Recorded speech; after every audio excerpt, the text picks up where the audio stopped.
This boy's name is Izo, and every night, he shares a bed with two gorgeous women.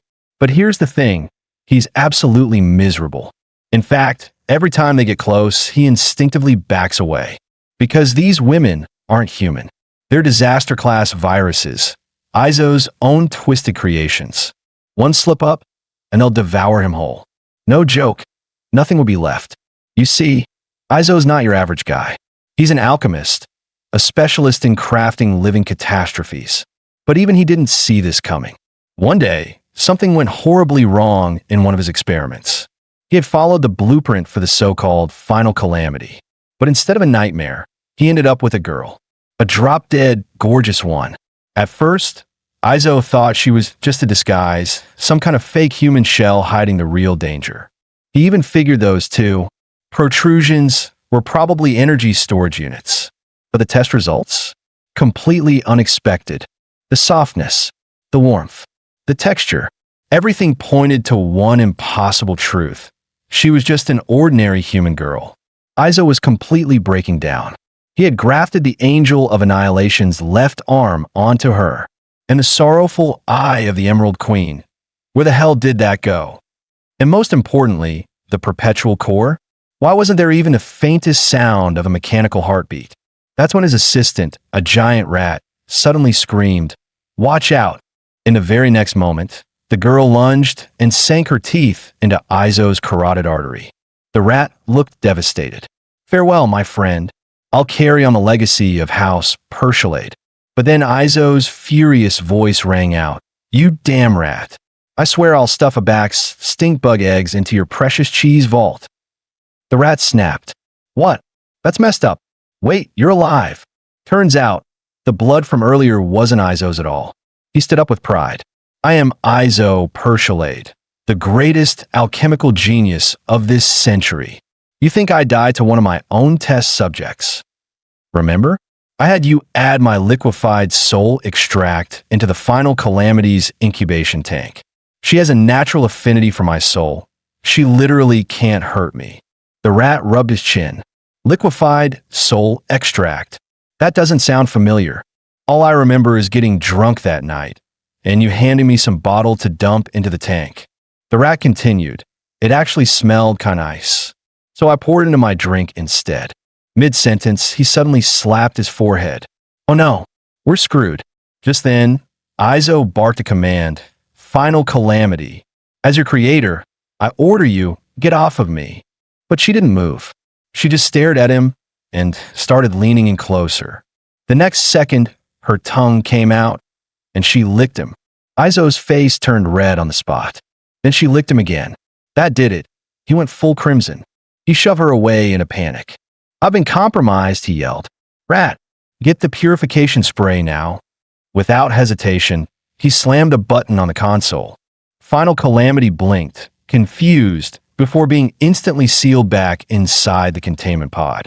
Realizing she was trapped, she started to panic, slamming her fists against the glass. Izo let out a breath and began thoroughly disinfecting himself. But halfway through, something clicked. That girl. He rushed to a nearby cabinet and started rummaging through old files. Moments later, he pulled one out. The original subject of the Final Calamity. As he'd suspected, the girl was subject number 2252. The rat's eyes widened. "Wait a sec. That's the half-dead chick we rescued a year ago. No wonder she looked so familiar." "Hold on," the rat muttered. "Wasn't subject 2252 a purple-haired girl? When did she go blonde?" Izo replied flatly. "That's the issue. In her personality, it's changed too." Flashback, 1 year ago, in the city of Gordon, inside the White Queen Bank. Deep within a hidden ventilation shaft, a biochemical bomb lay in wait. When the timer hit 0, it released a cloud of deadly toxin. Meanwhile, inside the bank's restroom, the rat pulled down his mask. The dragon spider venom should be kicking in about now. Izo nodded. "Good. Let's begin." The two geared up and stormed into the bank. By then, the toxic gas had filled the entire building. Everyone had already collapsed. One security guard, still conscious, growled, "Bastards! Who the hell are you? You've got guts hitting the White Queen Bank. Do you even know who owns this? Izo shot him mid-sentence. Don't really care. The guard instantly morphed into a blob of slime. Izo glanced at it and smirked. Honestly, you look way cuter like this. The rat strolled over to a woman and her young son. The mother immediately broke down. Take whatever you want, please, just don't kill me. The rat smirked. You said it yourself. Then he snatched the lollipop from the little boy's hand. Strawberry milk flavor. My favorite. The kid burst into tears on the spot. Meanwhile, Izo had flipped the sign to close for business and lock the bank doors. The rat aimed a thermal gun at the counter and started melting through the glass.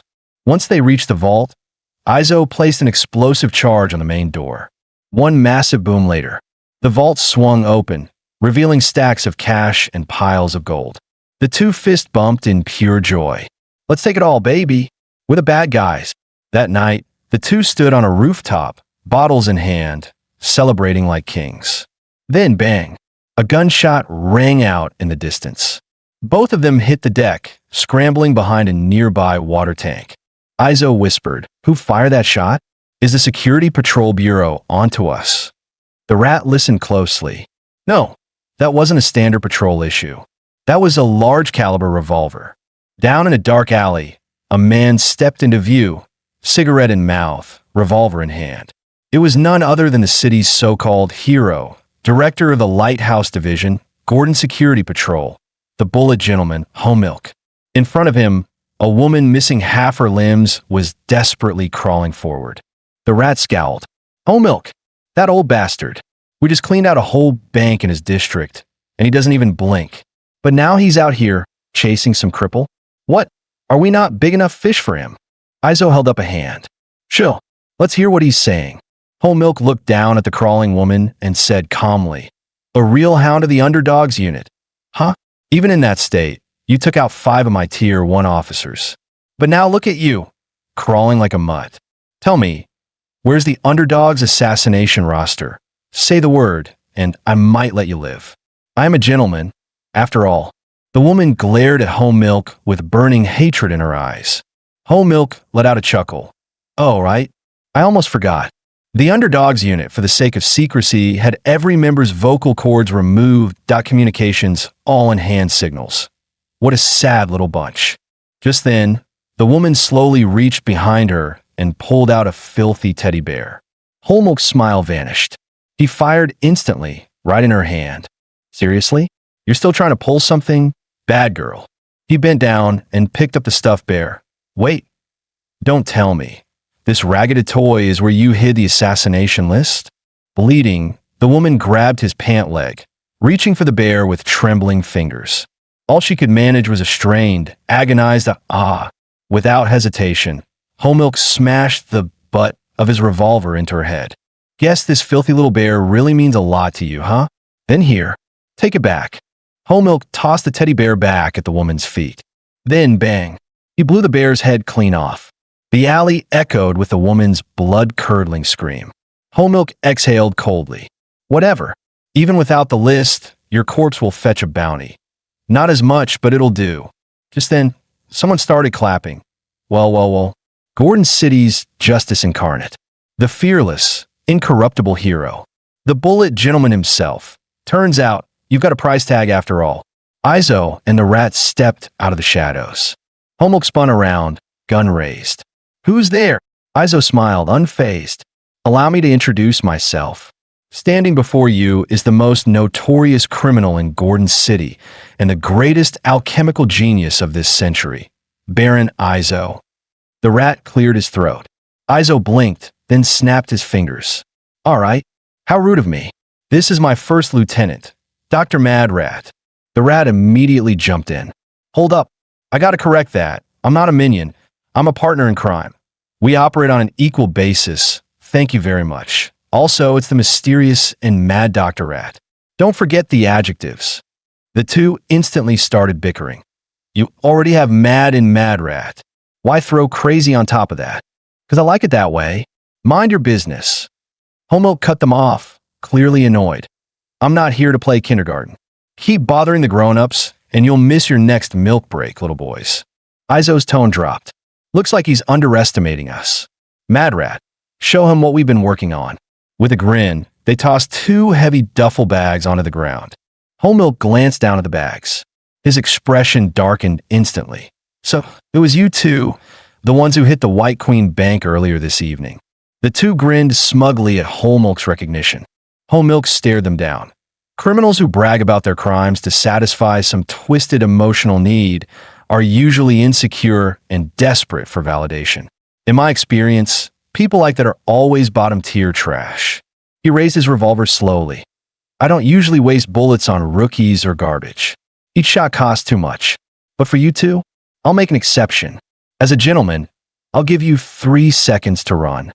Izo opened his arms with a smirk. No need. Go ahead, fire.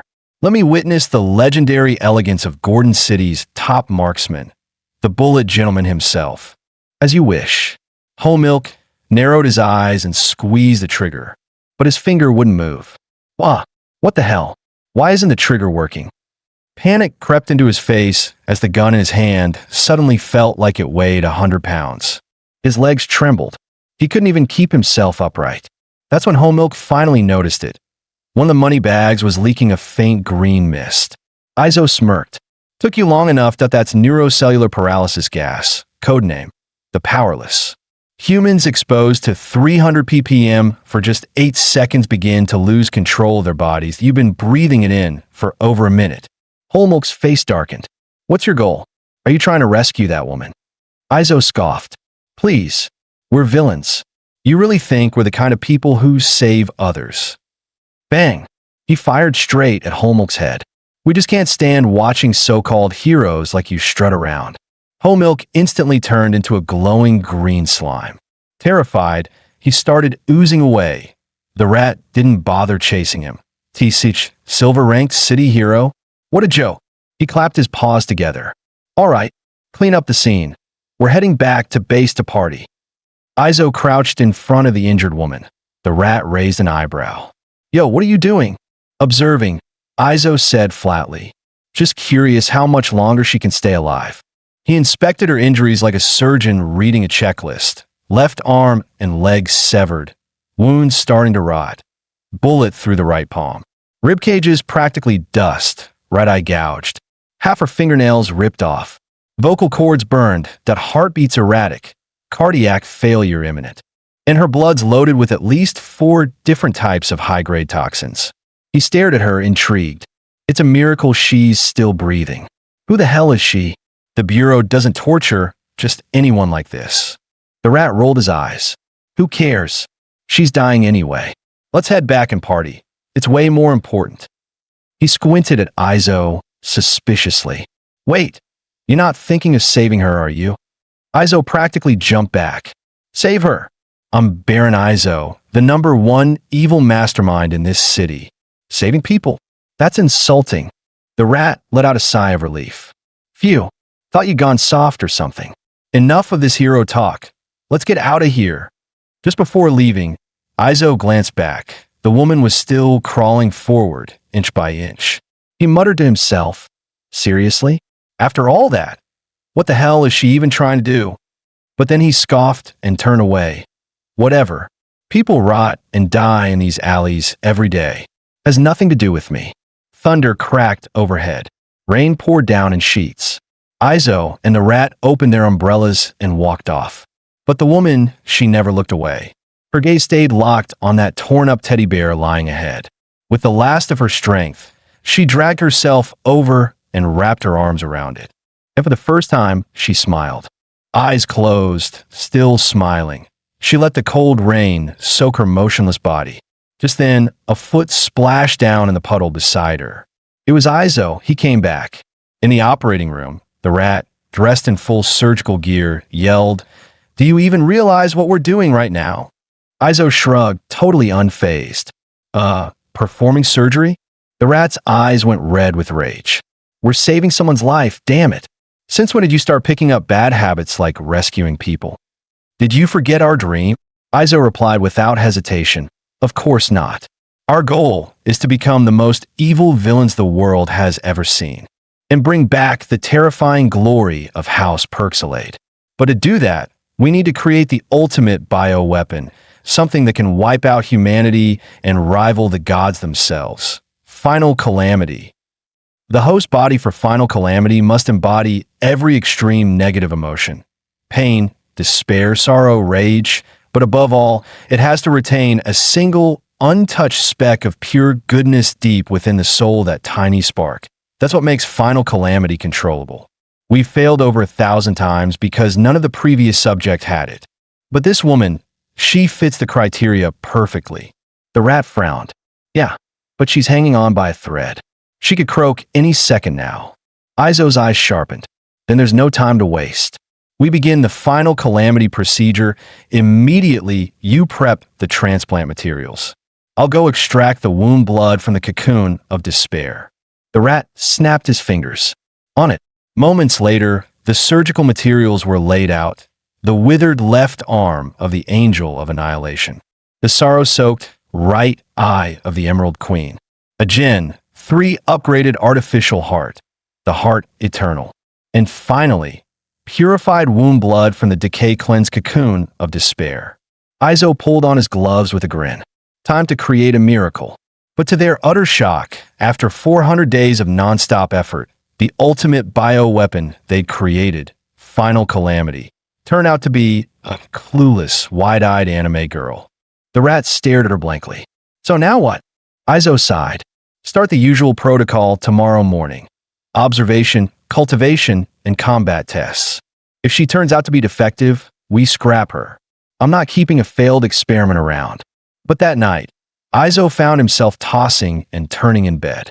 Her innocent eyes, her confused expression, the image kept replaying in his mind. Ugh, seriously? He threw off his blanket in frustration. He headed back to the lab. She was still in the containment tank, quiet, at least. But her small body was trembling like a scared little animal. Izo paused. You've got to be kidding me. The almighty Final Calamity, afraid of the dark. Izo turned to leave. Not my problem. Just another test subject. Probably defective anyway. But he stopped. The image of her licking him, then trembling alone in the tank, it flashed through his mind. He clenched his teeth, fists tightening. And then, he sighed. With a heavy hand, he pressed the red button. The glass chamber hissed open, releasing a puff of steam. Come on out, Final Calamity, he muttered. I'll take you somewhere you can actually sleep. Moments later, he led the girl down to the 7th floor of Nightmare Nest, the high-risk containment ward. A sealed dragon suddenly roared from its cell. Izio, you bastard. I swear I'll eat you alive when I get out. That was specimen number 008, Dread Rage Dragon. A massive floating eyeball creaked open and growled. I will peer into your soul and cast it into eternal torment. That was specimen number 015, Abyssal Gaze. Izo suddenly added, out of all my high-risk specimens, specimen 008 and 015 are the most cheerful ones. You'll be living right between them. Shouldn't be scared anymore. The girl was placed in a containment pod between 2 monstrous entities. Her expression turned fearful again the moment the glass closed. But Izo was already waving goodbye. All right then, play nice. I'm off to bed. Back in his room, he finally relaxed. Yeah, that should keep Final Calamity from feeling lonely. Time to get some proper sleep. Meanwhile, inside the containment zone, Dread Rage Dragon growled, Hey, Eyeball, this is the high-risk ward. What gives that little human the right to be caged with beings like us? Abyssal Gaze replied, lazily, Beats me. Wait, I think I heard Izo mutter something about her being the Final Calamity. Dread Rage Dragon burst out laughing. Final Calamity? That tiny ant? Are you kidding me? Abyssal Gaze chuckled too. Izo's Final Calamity project has failed like 1,000 times already. At least the past ones looked terrifying. But this? A plain human girl? What a joke. Ha ha ha. Just then, the tiny human girl softly tapped on the glass wall. Dread Rage Dragon snorted, Hey, little missy, give it up. That's a high-frequency Bayer crystal barrier made by that lunatic Izo himself. Not even I could break it when I was in full berserk mode. If you can crack it, I'll be your mount. Abyssal Gaze chimed in mockingly. Indeed. Even my strongest magical beam couldn't scratch that wall. If you break through it, I'll gladly become your pet." The girl suddenly stopped moving. The next moment, her arm began to glow red hot, turning into molten magma. Without a word, she slammed her burning hand against the crystal wall. Both monsters froze in shock. Wait, that technique. Her magma-coated hand remained pressed against the glass for a beat. Then came a roaring burst of flame, crackling and shrieking as the so-called unbreakable crystal wall shattered like brittle ice.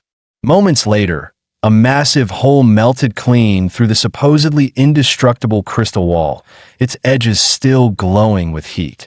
The girl stared at the gap, completely puzzled. She had no idea what had just happened, or why her hand had transformed like that. Meanwhile, Dreadrage Dragon and Abyssal Gaze were utterly dumbfounded. Dreadrage dropped to his knees and bowed frantically. "Boss lady, please accept this humble dragon's respect. From now on, I'm your loyal mount. Just please melt my wall too." Abyssal Gaze followed suit, lowering his massive form. "Boss lady, I hereby swear my undying loyalty. I'll be your devoted pet. Just let me out for some fresh air, please." Meanwhile, just as Izzer drifted off into sleep, he was jolted awake by a piercing alarm. Ratty came rushing in, shouting, "What the hell's going on?" "That's the high-security alarm, and it's a level 4 breach. That means at least 3 containment cells had their crystal walls compromised, and the subjects inside fully escaped. We have to shut this down fast." On the way to the containment zone, Ratty checked the alert log. Escaped subjects, F202. Subject number 8, Doomfang the Ravager. F204, subject number 15, Abyssal Eyeblight. And NF203. Wait a sec, wasn't that cell supposed to be empty? Izzer snatched the tablet from his hands. His eyes widened as he saw footage of the girl melting through the crystal wall with her left arm.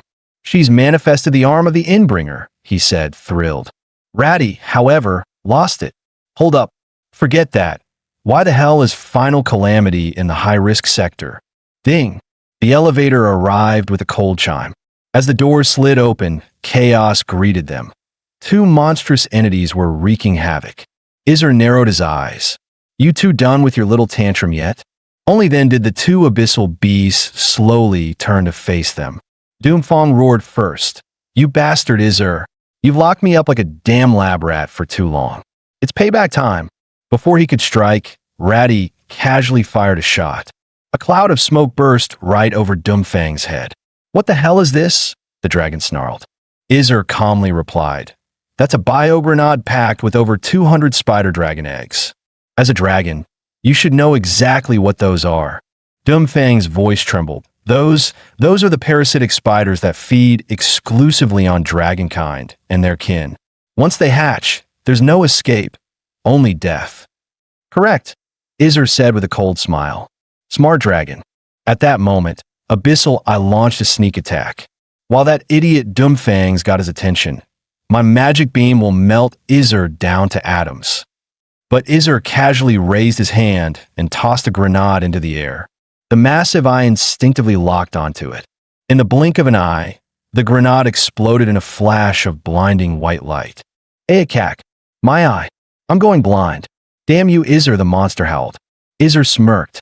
"So, you two still feeling rebellious? Or ready to crawl back to your cages?" Doomfang snarled, "Don't think you've won. We've still got our big sis." "That's right. Abyssal," I added. "She melted through your indestructible crystal wall like butter. You don't stand a chance against her." Izzer raised an eyebrow. "Big sis." And then, between the 2 rampaging monsters, a golden-haired girl calmly stepped forward. Izzer's expression hardened. "It really is the Final Calamity. Damn it. If she's out of control, we've got a serious problem." Doomfang burst into laughter. Well, look who's finally showing fear. Haven't seen that face in a while, Izzer." It roared, stirring the flames. "Big sis, this bastard locked us up, ran tests on us like we were rats. It's an unforgivable insult. Please, make him pay for everything." The golden-haired girl slowly approached, step by step, tension thick in the air. Even mad, Rat was panicking now. "Wait, You don't have a contingency plan for containing the final calamity? Izzer gritted his teeth.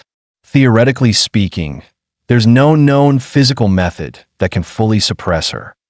Suddenly, the girl raised her foot and dashed straight toward him. Izzer's heart dropped. Oh no! In the next instant, she tackled him to the ground. Doomfang cackled smugly. Heh, it's not too late to beg. Scrape these dragon spider eggs off me, kiss my claws, and maybe, I'll put in a good word for you with Big Sis, so she spares your life. But wait too long, and she might just rip your head off. But the very next second, the dragon froze mid-taunt. Wait, Big Sis? What are you doing? The final calamity was pouncing on Izzer again, just like a puppy, gleefully licking his face. Izzer groaned, pushing her face away. Final calamity? Seriously? Can you please stop licking me? The blonde girl just blinked, her face blank and clueless. Abba. Izzer facepalmed. Okay, I get it. You don't want to sleep here, right? Fine. I'll move you somewhere else. Happy. Instantly, she bounced at him again. He held her back with both hands. Stop licking me. What are you, a dog? Doomfang was full-on panicking now. Where's the crazy lava move? The one you used to melt the crystal wall? Big Sis. Izzer narrowed his eyes, glaring at the two beasts. So, you encouraged the final calamity to destroy the containment chamber and interrupted my peaceful sleep. Tell me, how should I thank you too? In the end, Draker the dragon was forced into a bright pink restraint suit. He roared, I'm a proud dragon. If you're going to punish me, at least do it with some dignity. How am I supposed to show my face in the high-risk containment block now? Meanwhile, Abyssal Eye's chamber was filled to the brim with onions. It screeched my eyes. Get these wretched things away from me. At the same time, the final calamity was being escorted out of the high-risk zone. Izzer sighed, rubbing his temples. Now here comes the real problem. She refuses to sleep in Lab Zero and won't stay in the observation ward either. So where the hell is she supposed to sleep tonight? Madrat shrugged. Easy. Just let her sleep in your room. Izzer exploded. You stupid rat. Are you insane? There's no way I'm letting a test subject share a room with me. Madrat shrugged again, unfazed. Well, she only listens to you. If you send her elsewhere and she causes another disaster, that's on you. Keeping her close is the safest bet. Izzer smirked confidently. Of course, I added my own soul extract during her cultivation. That naturally creates an affinity between us. But Madrat scratched his head awkwardly. Yeah, about that. I never actually put your soul extract into the tank. Izzer grabbed him by the collar. What did you just say? Madrat frantically explained. It's not my fault. You gave it to me while I was drunk. And you know how liquefied soul extract smells, like a fine vintage. I was wasted. I thought it was a drink. Izzer was fuming. Damn it, you idiot. That was our final safeguard.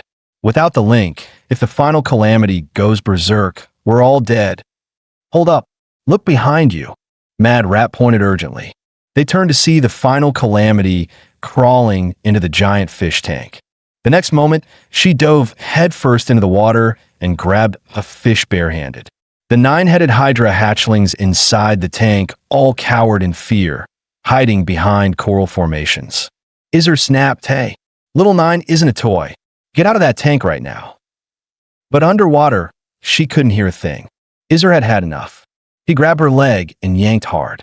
The final calamity was forcefully pulled out of the water. But the force dragged Izzer down too, sending him crashing to the ground. Then, blackness.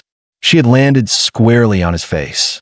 A moment later, she sat nearby with an innocent look, staring at his red, flattened face. Izzer scolded, Final calamity. As your creator, I command you, never, ever go into Little 9's tank again. Right then, she let out a loud sneeze. Soaked from head to toe, she looked utterly pitiful. Izzer sighed in defeat. Ugh, filthy mess. Fine, let's at least get you cleaned up first. Soon after, Izzer had the bathtub filled with warm water. He grabbed Final Calamity's hand and scanned under her armpit a few times. 3 scans later, it really seemed like she didn't carry any pathogens. Still, he muttered, frowning, Just the idea of an experiment bathing in my tub is disgusting. He turned to her and said coldly, "All right, once I leave, take a bath on your own." "Got it." She stared back at him with her usual blank, clueless eyes. Izzer face-bombed with a sigh. Resigned, he added some hand gestures for clarity. "After I leave, you take off your clothes. Then get in here and wash up." "Understood." This time, she finally gave a slow, obedient nod. But the next second, Final Calamity actually began taking off her shirt. Right in front of him, Izzer freaked out. "Whoa, I said after I leave, you idiot." Instinctively, he slammed his eyes shut, then paused. "Wait a minute, why am I acting shy? I'm a great alchemist." To a true alchemist, test subjects have no gender. I must face her with honor. He snapped his eyes open, only to be met with a flood of blood shooting from his nose. And just like that, he collapsed from blood loss. Moments later, he was back up, nose stuffed with tissues to stop the bleeding. Now, wearing tinted goggles for safety. As he rinsed her hair with the shower head, he sighed in defeat. "Damn it. In the end, I still have to wash this troublesome brat myself." He set the shower head down and squeezed out some shampoo, then gently rubbed it onto Final Calamity's head. While scrubbing, he reminded her sternly, "No moving, and no opening your eyes. If a shampoo gets in there, I'm not responsible for going blind." "All right, tilt your head back." She obediently leaned her head back, letting the warm water rinse through her hair. Izzer couldn't help but think, man, gotta admit, her biocarbon shell really is deceivingly soft. A moment later, he turned off the water. Tossed her a towel. "I'm not your maid, got it? Dry yourself. I don't care if you're the damn Final Calamity. I'm not wiping you down." As he turned to leave, his foot hit a stray bar of soap. His body flew back, right into the bathtub with a thud. Holding the back of his head, he groaned, damn it, that hurt like hell." Izzer rubbed the back of his head, grumbling, seriously should have just blasted her with a pressure hose in the decking room. But Final Calamity only stared at him with those big, worried eyes. She reached out to help him up. Right then, the door burst open. "Hey, I found an anti-explosion collar. If you're still worried about Final Calamity turning on you, then..." The rat stopped mid-sentence, frozen by what he saw. After a beat, he slowly grinned and shut the door. "Well, guess I misread the vibe. You two carry on." The door clicked shut behind him. Standing in the hallway, the rat looked up at a painting on the wall and smiled. "Master, you can rest easy now. The young lord's taste is perfectly normal." In the end, Izzer gave in and started drying her hair with a towel. He then opened a drawer, pulled out a hairdryer, and plugged it in. Just as he was about to dry her hair, Final Calamity caught a glimpse of the hairdryer in the mirror. Its shape, too similar to a handgun, instantly triggered something. Memories of the man who once aimed a gun at her came flooding back. Her eyes widened in fear. She began to tremble. "Sit still. I'm just drying your hair," Izzer said casually. But when he opened his eyes again, she was gone. He glanced around the room. Huh? Where'd she go?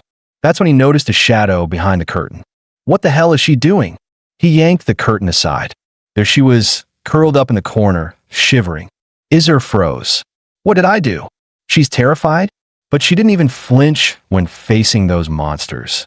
Wait a second, it's the hairdryer. Izzer finally realized it was the shape of the dryer. It looked too much like a handgun. That must have triggered memories of the night she was hunted by the bullet gentleman. So she still retained fragments of her pre-experiment identity. Tisish, what a troublesome subject, he muttered under his breath. Looking at Final Calamity, still trembling in the corner, he sighed again. Hey, Final Calamity, he called softly. She slowly lifted her head, eyes cautious and unsure. Then Izzer raised the hairdryer again. She instantly flinched and ducked her head back down, body shaking. But this time, Izzer didn't approach. Instead, he simply turned the dryer on. The software of the machine filled the quiet room. The hum wasn't threatening. It was warm, calming. Curiosity got the better of her. She peeked out with one eye, cautiously watching the strange, whirring device. Izzer lifted the hairdryer and pointed it at himself, letting the wind blast his face dramatically. Then, like a total goof, he started making silly faces and shaking his head around like he was in a shampoo commercial. Final Calamity stared at him, confused. But slowly, a smile began to form on her face. And before long, she burst into giggles, pure and genuine. Izzer grinned and handed the dryer to her. She mimicked his actions and pressed the power button. The warm air blew her hair up in a flurry, and she squealed with surprise and delight.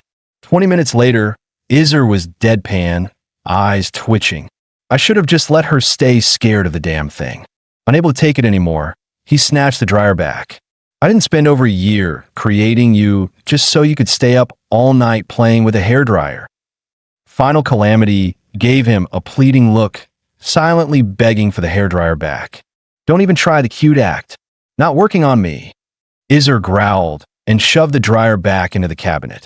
Then he locked it tight with a key. Holding the key up like a prize, he warned her, if you behave, maybe you'll get to play with it again. But for now, get back to your room and go to sleep. Final Calamity let out a long, miserable Aya, like the world had just ended. A little later, Izzer brought her back to his room. Now, where the hell should this troublemaker sleep? She's definitely not sleeping in my bed. That's sacred territory. No experiment is allowed on my bed. That's a hard boundary, period. Yet before he could even finish that thought, Final Calamity had already crawled under his blanket and tucked herself in. Izzer's jaw dropped. Hey, who said you could get on my bed? Get off, you little menace. She just stared back at him, wide-eyed and completely innocent. Listen up. As an experiment subject, you're not allowed on the bed. You're sleeping on the floor tonight. No whining, no noise, got it? Finally, he could get some sleep. Before dozing off, Izzer sneaked a glance at Final Calamity. She was curled up tightly on the floor, fast asleep like a poor little stray. Izzer's face flushed a little. She doesn't look like she'll go berserk anytime soon. Whatever, I'm sleeping. But just as he got comfortable, he heard a noise from the side of the bed. He snapped, hey, I told you, stay still and sleep. No funny business. The soft sound stopped immediately, and Izzer closed his eyes again. But not long after, another noise stirred him awake. Now he couldn't fall asleep at all. Frustrated, he sat up and shouted, seriously, what the hell do you? His voice trailed off. Final Calamity was hugging herself, trembling like a leaf. She was drenched in cold sweat, clearly on the verge of getting sick. Izzer sighed. There was no way he could let her keep sleeping on the floor. He got up and went to Rat's room, only to find the guy snoring away, cuddling a magazine full of pinup girls. Izo flipped through the Rat's magazine with a look of pure disgust. Ugh, this rodent has no taste. He slapped the rat's face. Hey, Stingball, wake up. But the giant rat just scratched its cheek and kept snoring. Izo was getting annoyed. This idiot's snoozing like a baby while dumping all the mess on me. Suddenly, an evil grin crept across his face. He pulled out an aback stink bug and held it right under the rat's nose. After putting on a gas mask himself, he got ready for the show. Splat! The stink bug exploded in his hand, releasing a cloud of pungent yellow gas. The next second, the rat was hugging a jar and puking its guts out. Gah! What the hell is that smell? It grabbed Izo by the collar. Are you out of your damn mind? Izo smirked like he deserved a punch. Well, maybe don't throw the ultimate calamity on me next time, genius. So your grand plan is gassing me in the middle of the night? Izo scratched his ear awkwardly. That? And I wanted to ask if you had any spare blankets. The rat's expression changed to a mischievous grin. Oh ho backslash, so it's for that calamity chick, huh? Always talking trash about her, but turns out puberty's hitting you right where it counts. Virgin boy backslash. Izo shot back. Cut the crap. Tomorrow's the physical and combat tests. Before we gather her immunity data, I need her in top condition. No infections, no disruptions, got it? The rat rolled its eyes. Then why the hell are you asking me for a blanket? Don't you have like 6 sets? Just give her one. Absolutely not. Izo shook his head with conviction. Each one is scheduled with scientific precision. Monday and Sunday represent the cycle of beginning and end, so I use my Ouroboros blanket. It symbolizes infinite loops. Tuesday and Wednesday are reserved for alchemy deep dives, so I sleep with the blanket covered in alchemical sigils. It helps me flow better with the knowledge of the ancients. Thursday is for purifying the elixir of life, the azoth. The purified azoth turns purple, so I sleep with the pure violet blanket. Also, it was Mom's favorite color. And Friday? That's sacred. It's when Art of Crime airs, so of course I use the officially licensed Red Jack bedding set. Ritual is everything. Izo was just about to explain Saturday's plan when the rat cut him off. Let me guess. To motivate yourself into creating the ultimate bioweapon, you printed the prototype image of the final calamity right onto your Saturday blanket, didn't you? Exactly. Izo nodded proudly.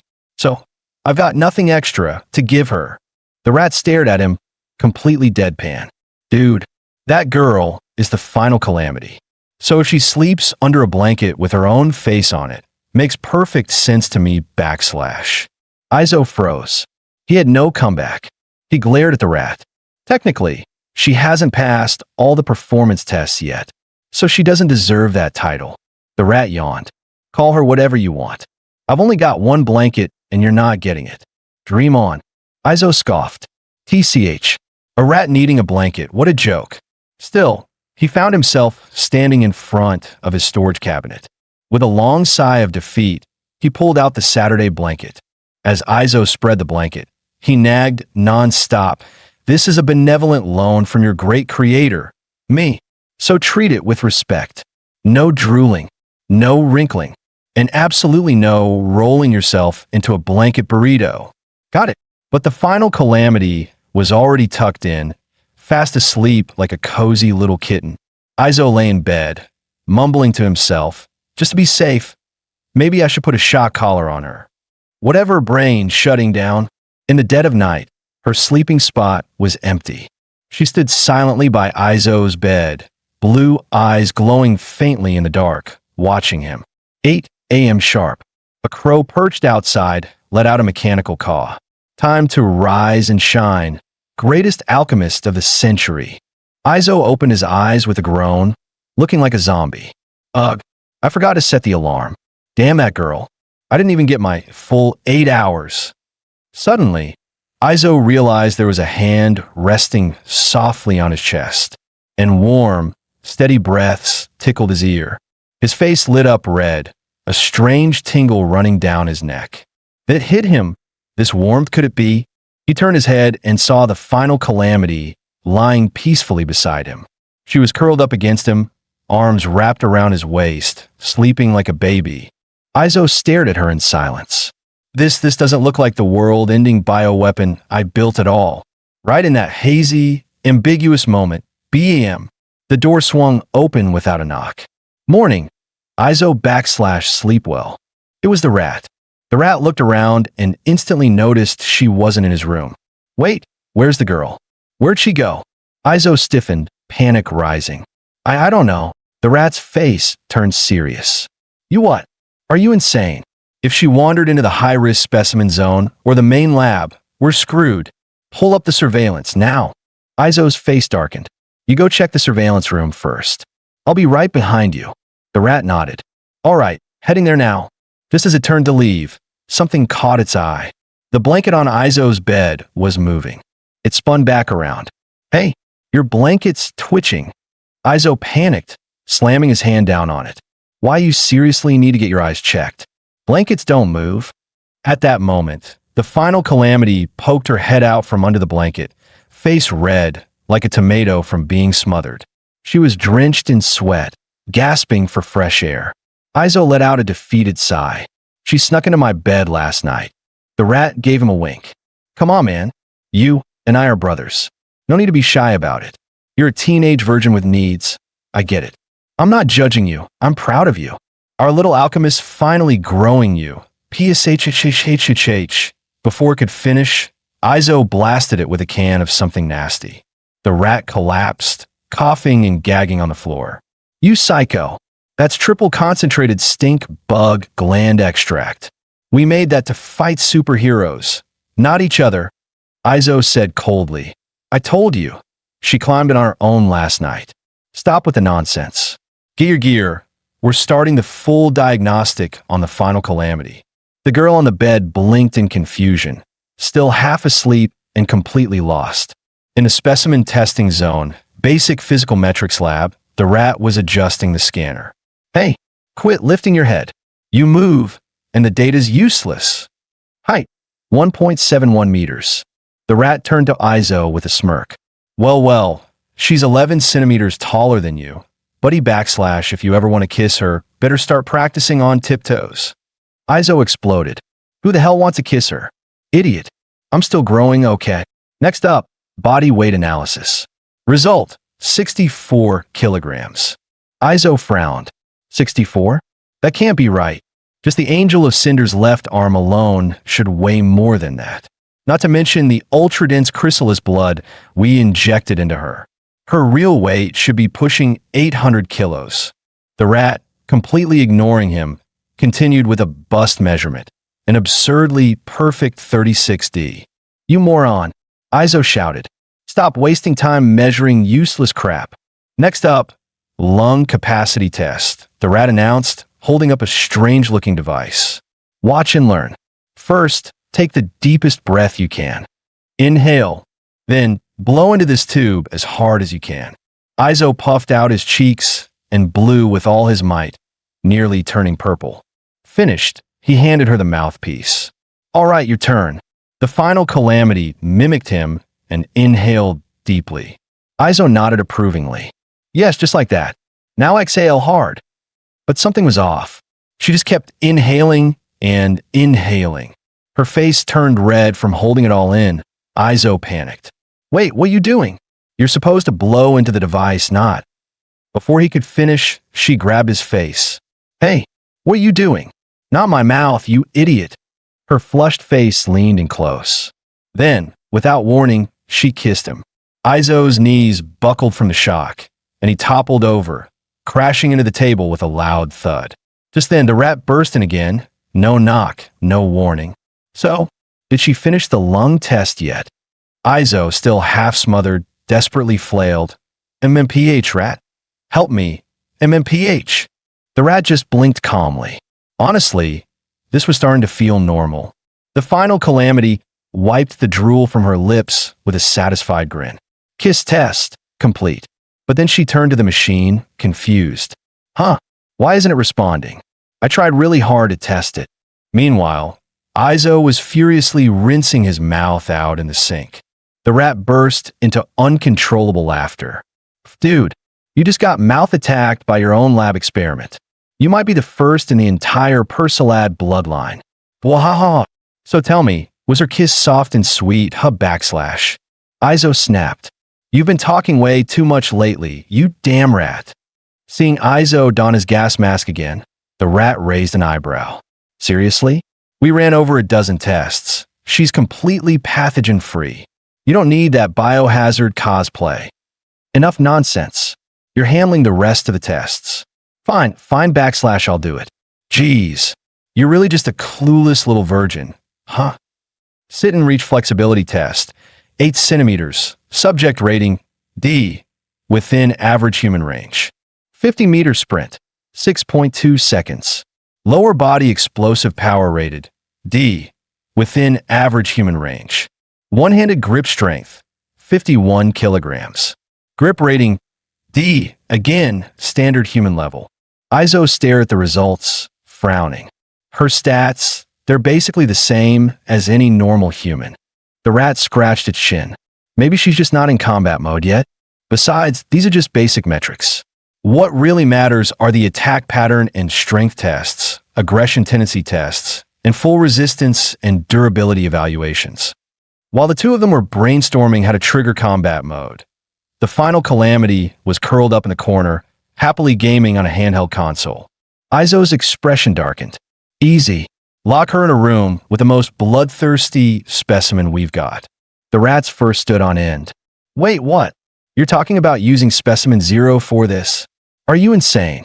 That thing is classified ultra-high risk for a reason. We're supposed to go step by step. Start small, with something harmless, like a level 0 threat, the prairie bunny. Izo raised an eyebrow. If we're talking weakest specimen, isn't that the lab mouse? No sooner had he said it than the mouse was snatched from his hand. The rat clutched the little mouse protectively. You idiot. I told you. No rodent-based testing. Izo smirked. Oh please, it's not the same species. That one's a lab mouse. You're a sewer rat, remember? After the rodent drama passed, Izo picked up a fluffy white rabbit. So you seriously think this harmless puffball can trigger her combat instinct? Just then, the bunny was yanked out of his hands again. The final calamity was now holding it like she was about to take a bite. The rat scoffed. And who just said low-threat creatures wouldn't trigger bloodlust? If she's this bloodthirsty over something that cute. I don't even want to imagine what she'd do in a crowded shopping mall. The carnage. The chaos.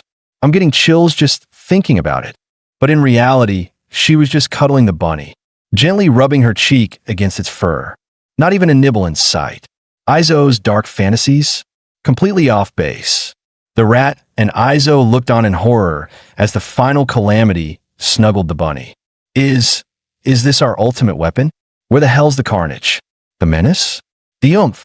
Without a word, Izo pulled out a syringe filled with glowing red liquid. He calmly injected it into the bunny's neck. The rat squinted suspiciously. What the heck did you just put in that rabbit? Izo grinned wickedly. Just a little something I call Berserk Evolution V6. Mutation rate, boosted by 2,900%. Before he even finished the sentence, the rabbit's eyes snapped open, bright red and burning. The final calamity blinked in confusion as her adorable cuddle buddy started twitching violently. Within seconds, the bunny exploded in size, its fur tearing, limbs mutating. It transformed into a monstrous crimson beast. She stared at it, baffled, as the creature loomed over her. Her once adorable rabbit had become a towering rabbit warrior, ripped, massive, and dripping with menace. Izo grinned proudly. If we want to trigger her battle instincts, the opponent needs to be at least this dangerous. Let's give a code name. Ultra Rage Bunny, Mark 1. The hulking rabbit pounded its chest like a gorilla, flexing its absurd muscles. Izo shouted excitedly, "Fight! Fight! Fight!" The rat sighed, watching his partner with pity. This alchemy nerd has zero sense of romance or restraint. Suddenly, the mega bunny launched a brutal punch straight at the final calamity. The ground erupted on impact, a shockwave blasting a crater into the lab floor. Izo and the rat panicked. Wait, did it just kill her? As the dust settled, all they saw was a massive pit. No sign of the girl. The rabbit stared at its own fist, baffled. Did I vaporize her? Then something started moving across its back. Out popped the final calamity, smiling cheerfully like she was playing hide and seek. The giant rabbit shrieked and collapsed flat on its back in fear. She happily clung to the fuzzy beast, nuzzling into its fur like it was the best plushie in the world. Izo dropped to his knees and screamed in despair. The rat covered its face. She really doesn't have a single violent bone in her body. The group headed toward the ultra-high-risk containment zone with the final calamity in tow. On the way, the rat whispered nervously, Izo, look, I get it. Her combat instincts are underwhelming. But couldn't we train her gradually? If you throw her in against Specimen Zero and she dies, then what? Izo's tone was ice cold. Then she's a failure. And failures only serve one purpose, making the next experiment more successful. Soon, they arrived at a massive titanium door. Bold red letters were etched into the front. Specimen Zero Containment Chamber, Ultra High Risk. Both Izo and the rat hurried to strap on their gas masks. The rat still looked pale. Seriously, Izo, it's not too late to back out. We've invested every top-tier graft and serum into this girl. If anything goes wrong, we lose everything. And you know Zero's personality. If she attacks, she'll go for the kill. Izo's eyes narrowed. That's exactly what I want. She needs to feel death breathing down her neck. Only then will she evolve into the true final calamity. We've failed too many times, Izo muttered, his voice trembling with rage and exhaustion. I'm done losing. Just then, a small hand gently rested on his head. He froze. The final calamity was standing in front of him. Izo silently pushed her hand away. Test subjects don't get to pity their creator, he said coldly. Moments later, they arrived at a colossal prison cell, the one that held Specimen Zero, the plague-born demon, Lucille. Fully armored, Izo stood before the reinforced gate, staring into the darkness beyond. In a low voice, he spoke. I've come to see you. From within the shadows, a girl's voice echoed, gleeful and chilling. Little Master / It's been 1,322 days. You finally couldn't resist seeing me again, / Zero. I'm here to tell you something. I've already created the final calamity. You're no longer my strongest experiment. Lucille froze, stunned by what she had just heard. Then her eyes flared with rage. No way. No way. I'm your strongest creation. I am Lucille. Seeing she wouldn't accept the truth, Izo calmly said, Rat, bring in the final calamity. But before the rat could react, the final calamity rushed in on her own, clinging to Izo tightly. Lucille snapped. You blonde tramp. Get your filthy hands off of him. Startled, the final calamity hid behind Izo, trembling. Izo gently patted her head and looked Lucille dead in the eyes. There, that's her. Final calamity. The ultimate weapon I created. If you want the title of strongest experiment back, then beat her. Prove it to me. Lucille trembled with jealousy, biting her lip so hard it started to bleed. Then she smirked and made her demand. If I win, you stay here with me. All day. Izo didn't even hesitate. Deal. But Lucille wasn't done.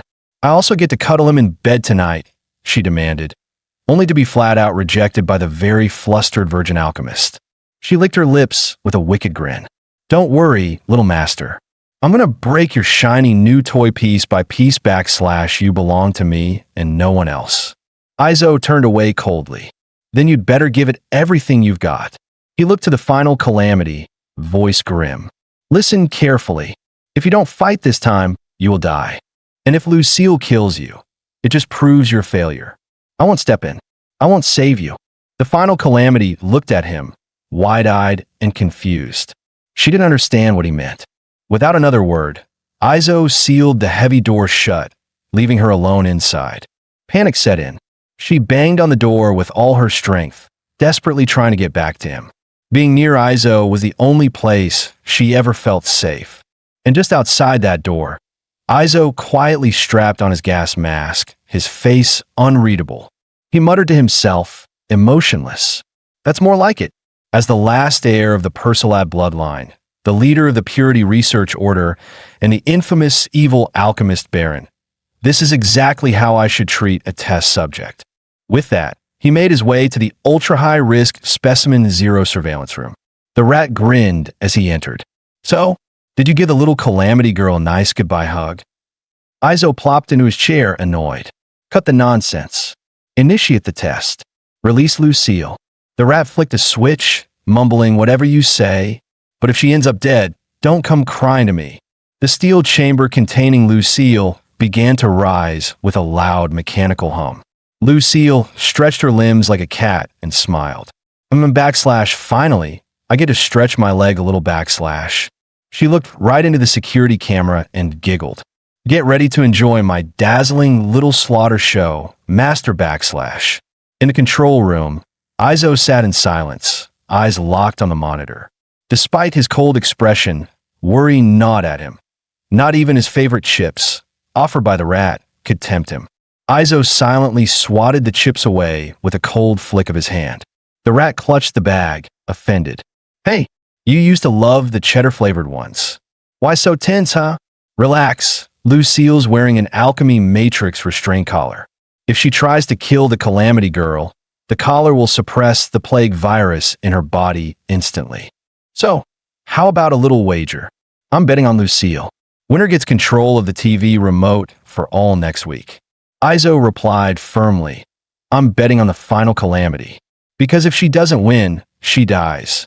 Meanwhile, inside the containment cell, Lucille slowly approached the final calamity, who was still frantically pounding on the door. She smirked.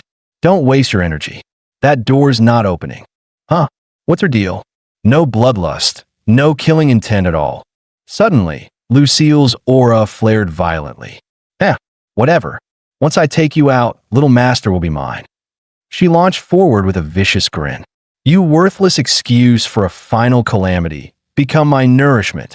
But before Lucille's punch could land, a small hand reached out and firmly grabbed her wrist. Lucille froze. What? How the hell did she turn and catch me so fast? In the control room, the rat and Izo both gasped. Wait, is this it? Did she sense a lethal threat and finally trigger her combat state? The two high-fived, eyes wide with hope. She's finally awakening. The final calamity is rising. But instead of an epic battle, the girl just held Lucille's hand and gently tugged her toward the door. She pointed at the massive exit, giving Lucille a pleading look, as if asking her to open it. The rat stared at the monitor, completely dumbfounded. Wait, no way. Did she grab Lucille's hand just to ask her to open the door? Izo looked like he got hit by a truck. No. She can't actually be that stupid, right? Lucille was fuming, her voice trembling with rage. Are you asking me to help you escape? This is an insult to my entire existence. The final calamity beamed and nodded. Yes, I want to go find little master backslash. Lucille clutched her face, her chest heaving in rage. This girl's dumb innocence was making her physically explode. Then she burst into maniacal laughter, eyes wide with madness. She pointed at the surveillance camera and screamed, Hey, little master, this is your ultimate bioweapon? A brainless ditz? In the next instant, she grabbed the girl's hand with a sweet smile. Here, let Big Sis show you exactly how to leave this room backslash. Then she calmly released her internal toxins. Step 1. Let my plague virus melt you down into a nice little pile of brittle bones. Step 2. Straight into the non-recyclable waste bin backslash. Instantly, the final calamity's body was flooded with venom, black and violet tendrils racing across her skin. Lucille smirked, oozing arrogance. Oh no, backslash, looks like the final calamity just got poisoned backslash. She leaned in, eyes cold. Listen up, sweetheart. There's only one ultimate bioweapon in Little Master's arsenal, and it's me. Specimen 0, the plague-born demon. Lucille. Back in the control room, warning alarms suddenly began to beep from the monitoring console. The rat's eyes widened. Oh crap. The plague virus is breaching through her epithelial cells. It's infecting her flesh, organs, everything. Izo stared at the screen, stunned. That's impossible. The red cells in the despair cocoon blood were designed to annihilate any foreign pathogen, including Lucille's virus. Meanwhile, the final calamity lay twitching on the floor, barely clinging to life. TCH backslash, already dying? That's so boring, Lucille muttered with a twisted grin. The rat slammed the table. End the test. Izo, she's not going to make it. But Izo remained calm. Relax. Look at the data. The virus has only infected 30% of her red blood cells, 42% of her organ tissue, and 38% of her nervous system. She's nowhere near fatal threshold. Only death can ignite the cocoon blood of despair inside her. That's the catalyst. The only way she'll evolve into the true final calamity. Izo's eyes gleamed. As my one and only assistant, hold your damn nerve. Meanwhile, Lucille slammed her foot down onto the final calamity's head with a triumphant smirk. Little master backslash, this pathetic thing is your so-called ultimate bioweapon? So weak. I haven't even had my fun yet backslash. The final calamity let out a low, pained groan, her body twitching under the weight of the poison. Lucille, now cloaked in a cloud of viral toxins, mocked her. What's wrong, princess? Didn't you have plenty to say earlier? Begging me to open the door for you. Where's that attitude now? The rat screamed, panicked. Hey, the virus has overtaken over 70% of her body cells. You still won't shut this down? Izo remained composed. Stay calm. The heart eternal is a synthetic core. It's immune to the virus. And look, the plague hasn't touched her neural system yet. So little master doesn't actually care about you after all, backslash. Lucille chuckled darkly. Guess I misunderstood. Oh well, time for a proper pre-meal ceremony. She lifted the weakened final calamity into her arms, pumping her body full of even more concentrated toxins. Lucille licked the girl's cheeks slowly, eyes half-lidded with pleasure. Trash tier bioweapon, but surprisingly tasty, backslash. I think I'll start feasting now, backslash. In the blink of an eye, Lucille transformed into a monstrous scorpion, her venomous fangs plunging straight into the girl's shoulder. The rat completely lost it. The virus has infected 90% of her cells. We can't wait any longer. I'm activating the alchemy matrix collar now. Just as it reached for the emergency switch, Izo grabbed its hand, stopping it cold. The rat turned to him, eyes wide. Are you insane?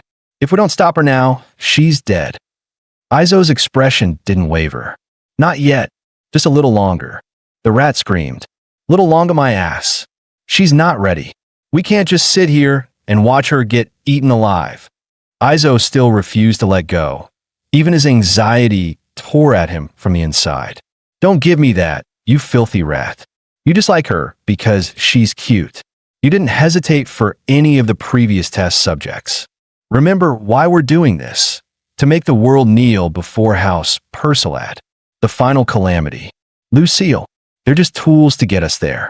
The monitoring board lit up in crimson. Every warning light flashing red. All vitals nearing critical failure. Then, amid the chaos, a voice rang out. Soft, faint, but undeniable. Mas, dear. The rat nearly fell out of his chair. Holy crap, she spoke. When the hell did the calamity girl learn to talk? Even Izo froze. That one word, master, hit him like a sledgehammer. His mind flashed back to the night before. It was her XDH time trying to sneak into his bed, and like always, he kicked her off coldly. No means no. Test subjects don't get bed privileges. But then those big, watery, heart-melting eyes stared up at him. He caved grudgingly. Fine, but only if you call me master. Then you get 30 minutes on the bed. No more. Her vocal cords were deliberately destroyed long ago. But I had her soaking in Azoth regeneration fluid. Every injury she ever had healed. So if she can't speak now, there's only one reason. She's been mute for so long she's forgotten how to talk. That night, Izo patiently tried to teach her. Come on, say it with me. Master. No matter how many times he tried, she just couldn't do it. Her cheeks turned bright red from frustration. Mouth wide open, heart desperate, but still the word wouldn't come out. Izo let out a sigh and shook his head. You really are hopelessly dumb. In the end, he gave up and went to bed alone, leaving her disappointed and ashamed. But even lying on the cold floor, she kept trying. Over and over, lips trembling, she whispered, Master. Eventually, she fell asleep, still mumbling the word, even in her dreams. Master. Back in the present, Lucille ran a finger down her cheek, sneering. So you can talk. How adorable. But guess what? Even if you scream master, little Izo doesn't need trash like you. Just as Lucille was about to deliver the killing blow, her collar lit up in crimson, locking her body in place with a sudden jolt. She collapsed to her knees, limbs trembling and unresponsive. Clutching at her neck, she hissed in pain. T-Sich, heat surge alchemical matrix activated. She screamed toward the camera, rage blazing. Izo, why would you do this to me? In the control room, Izo stood calmly with one hand pressed against the glowing emergency override button. He didn't say a word. After a moment, he cleared his throat. Rat, you might have had a point. All those grafts and implants we used are worth a fortune. We'll be a shame if Lucille ate them. The rat grinned. Right. No one would ever assume you panicked just because the calamity girl called you master. You're the most evil villain in all of Gordon City, after all. Izo turned, coat swaying, voice cold. Of course I am. Now if you'll excuse me, I'll go retrieve that useless idiot. The big rat asked, need my help? Iso replied coolly, no. He soon arrived in front of the final calamity. She trembled violently, her voice barely a whisper. "Master, you came to save me?" ISO's face remained cold. "Don't call me that. You don't deserve it." Without another word, he gently picked her up, but she was still shaking, clinging to the word. "Master!" He cut her off, irritated. "Shut up. You're going straight back to confinement." Then muttered under his breath. "Seriously though, why is she so damn heavy?" Meanwhile, Lucille was seething with rage. "Why? You never stopped a single test you arranged for me. Even when I almost killed a rare specimen. You didn't blink. So why are you backing out now, just for her?" Lucille snarled. "In every way, combat power, body, even how much she loves little ISO, she's nothing compared to me." ISO replied calmly, "You're overthinking it. I stopped the test because she has several crucial implanted organs. If you devour her, the final Calamity project becomes unrecoverable." Hearing that, Lucille's heartbroken face instantly twisted into something sinister. "Oh, well, if that's the reason, then never mind. Still, making me waste time on a combat test just because you can't let go of that little Calamity girl, pathetic." Suddenly, her body temperature spiked, surging past the containment safety threshold. Meanwhile, the big rat heard the alarm blare and shouted, "ISO, get out of containment room 0 now." ISO frowned.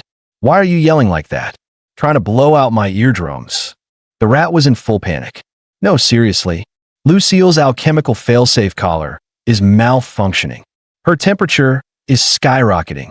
ISO turned around sharply, only to find Lucille had somehow crept up right behind him without a sound. She smiled triumphantly. "The failsafe collar isn't broken. Little ISO, as the greatest alchemist alive, you should know, viruses evolve with their environment. During those 1,000+ days in this containment room, I deliberately kept triggering the collar's cryoalchemical matrix. And last week, the last of my frost-intolerant Darkwing cells finally died off. I've completed my evolution. I'm now fully immune to extreme cold." ISO fell silent for a few seconds, then slowly spoke. "Lucille, you win. I'll uphold my promise." He forced himself to remain calm, but inside his thoughts raced. The only suppression method is gone. I can't afford to provoke her now. But Lucille slowly shook her head. "Spending just one day with me? That's not nearly enough." She stepped closer to ISO. Then, with a casual motion, she removed his protective mask. A smug smile spread across her face, as if she were admiring a lamb ready for slaughter. The moment her fingers touched him unprotected, the Darkwing virus surged into ISO's cells in full force. His strength drained almost instantly, leaving him barely able to stand. Lucille whispered with delight, "Little ISO, I've finally entered your body. I can feel every single one of your cells pulsing inside me." Back at the monitoring station, the big rat's eyes widened in horror. "ISO, the virus, it's already inside you." Lucille turned to the camera and smiled sweetly. "Relax, little rat. Every strain I injected is dormant and completely under my control. I'd never hurt my dear ISO, never." Suddenly, Lucille's expression shifted. She sniffed the air sharply. "Wait a second. Is that final Calamity's salivary amylase?" Her Dark Plague virus had picked up residual traces of final Calamity's saliva deep inside ISO's body. Lucille's fury erupted. Why the hell are there traces of that worthless brat's saliva on ISO's lip cells? "You filthy wretch. Did you kiss my little ISO?" Watching from the control room, the big rat could only sigh in despair. As a Dark Plague hybrid, Lucille was a viral organism in humanoid form, with the terrifying ability to identify biosignatures at the cellular level. This was the worst-case scenario that we're screwed, totally screwed. Consumed by rage, Lucille snapped. She unleashed the Dark Plague virus throughout Final Calamity's body, infecting every single cell with corrosive force. "You little whore. Unforgivable. I'll make you suffer in ways death could never offer." The virus overwhelmed her quickly. Final Calamity's body twisted in agony as unimaginable pain racked her system. ISO watched helplessly, his heart torn in two, Yet in that moment, he could do nothing. As a full viral assimilate, Lucille was immune to all organic and inorganic compounds. Even dragon spider venom and the corrosive acids from the slime makers couldn't touch her. And now, she had overcome her final weakness, the extreme cold from the alchemical failsafe collar. The only remaining solution, the void matter capable of annihilating all life, was still in early testing. Using it now would likely obliterate the entire base. Watching Final Calamity suffer under Lucille's rampage, ISO clutched his head in frustration. Damn it, is there really nothing that can stop her? Just then, the big rat's voice cut in. There is someone who can suppress her. ISO turned to it, doubtful. Boo, you, the rat blurted. Lucille's obsession with you has gone completely off the rails. ISO paused, a strange thought forming. That ridiculous rat might actually have a point. Meanwhile, Lucille had successfully infected 99% of Final Calamity's body, but then she noticed something strange.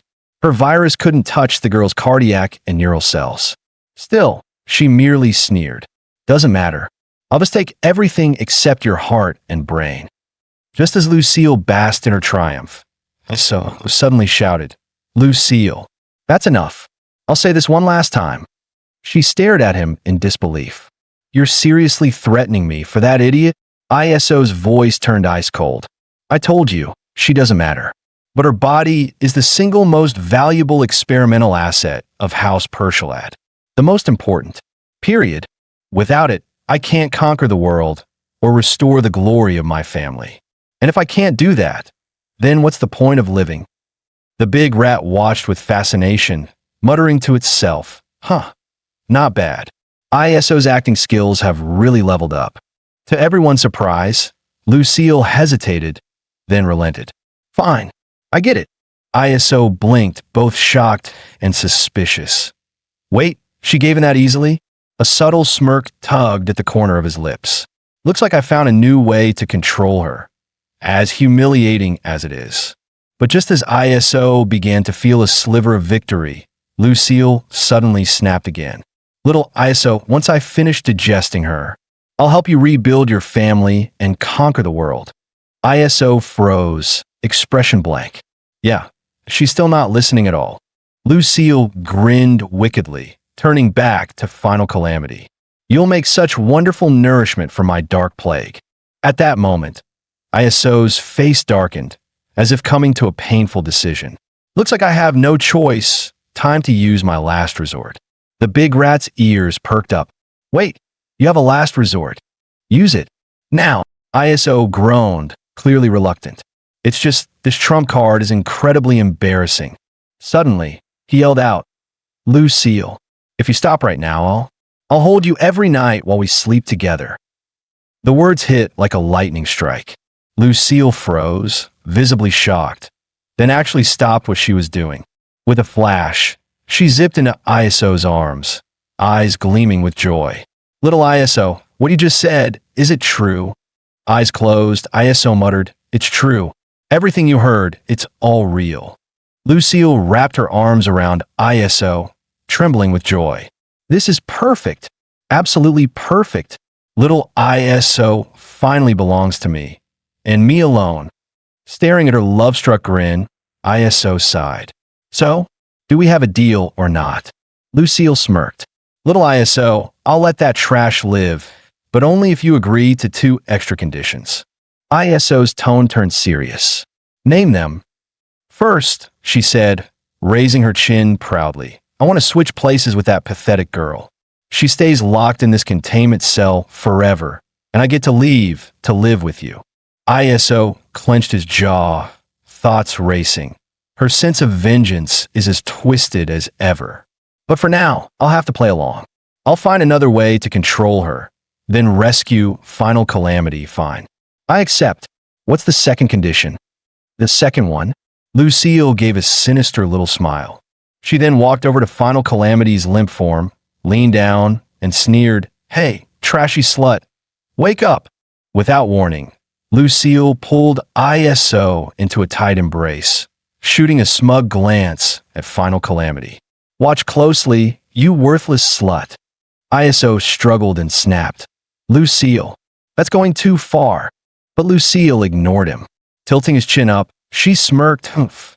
She stole your first kiss. This is me being nice. ISO protested. Lucille, she didn't even understand what a kiss meant. But before he could finish, Lucille pressed her lips to his in a forceful kiss. The sight jolted Final Calamity awake instantly. A sharp pain stabbed through her chest. Why does this hurt so much? Lucille hadn't noticed she'd woken up. Instead, she deepened the kiss, her passion intensifying.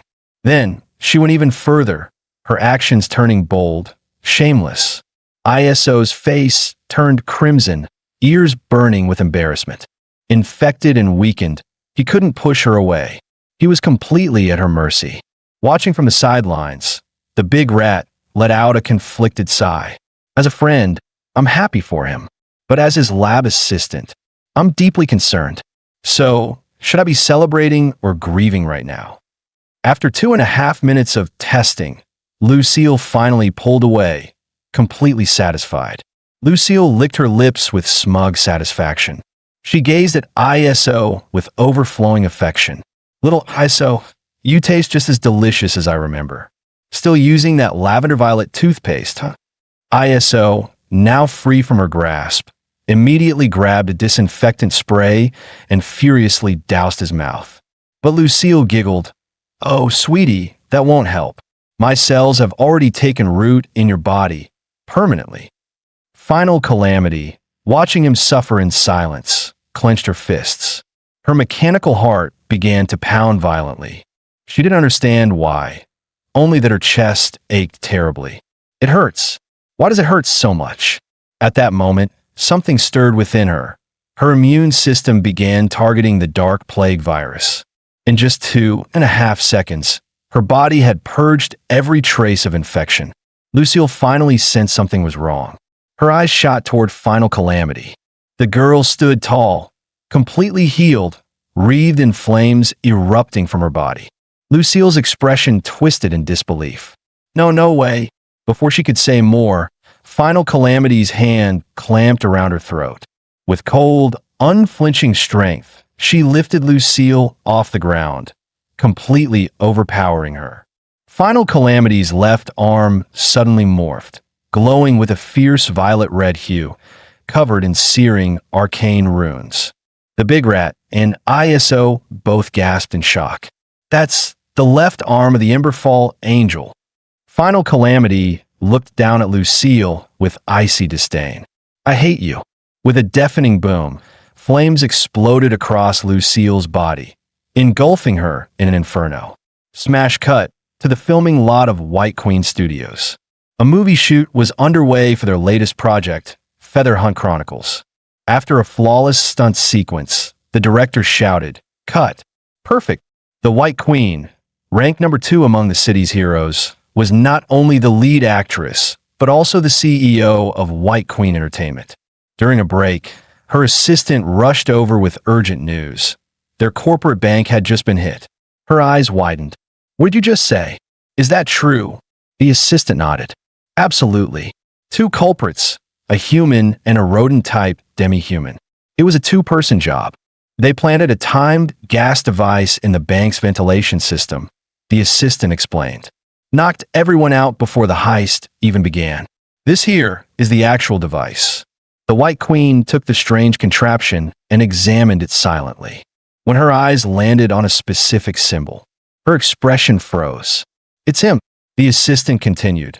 Also, during the chase, the Lighthouse District's Patrol Bureau Chief, known as Bullet Gentleman Hormerk, was struck by some unknown bioweapon. He turned into a disgusting slime creature. The entire district's in chaos now.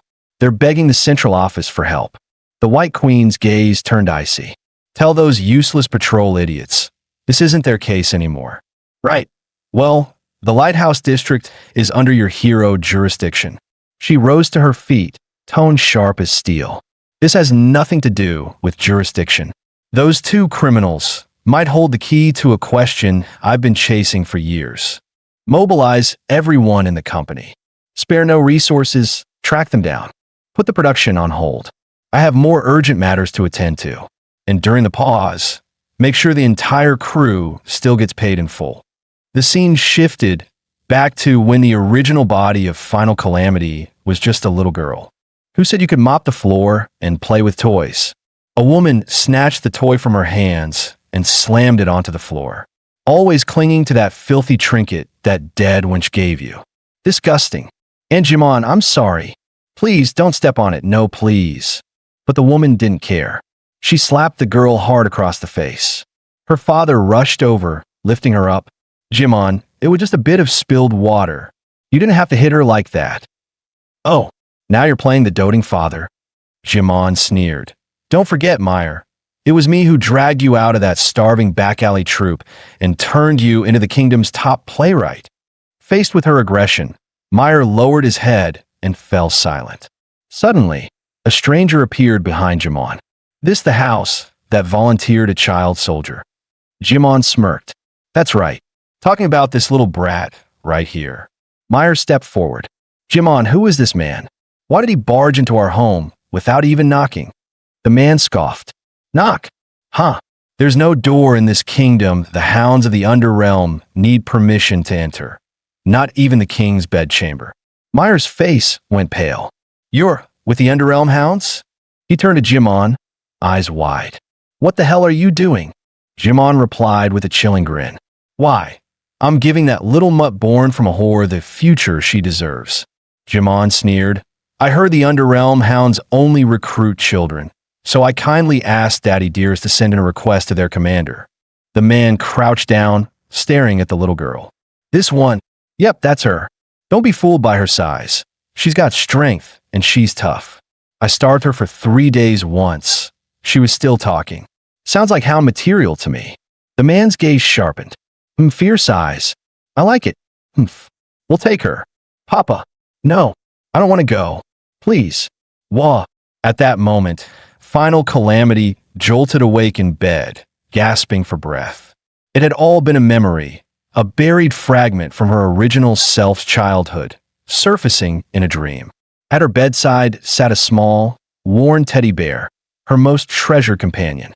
Meanwhile, back in the lab, ISO and the big rat were busy with diagnostics. The rat glanced over and asked, Hey ISO, you just came from the bedroom.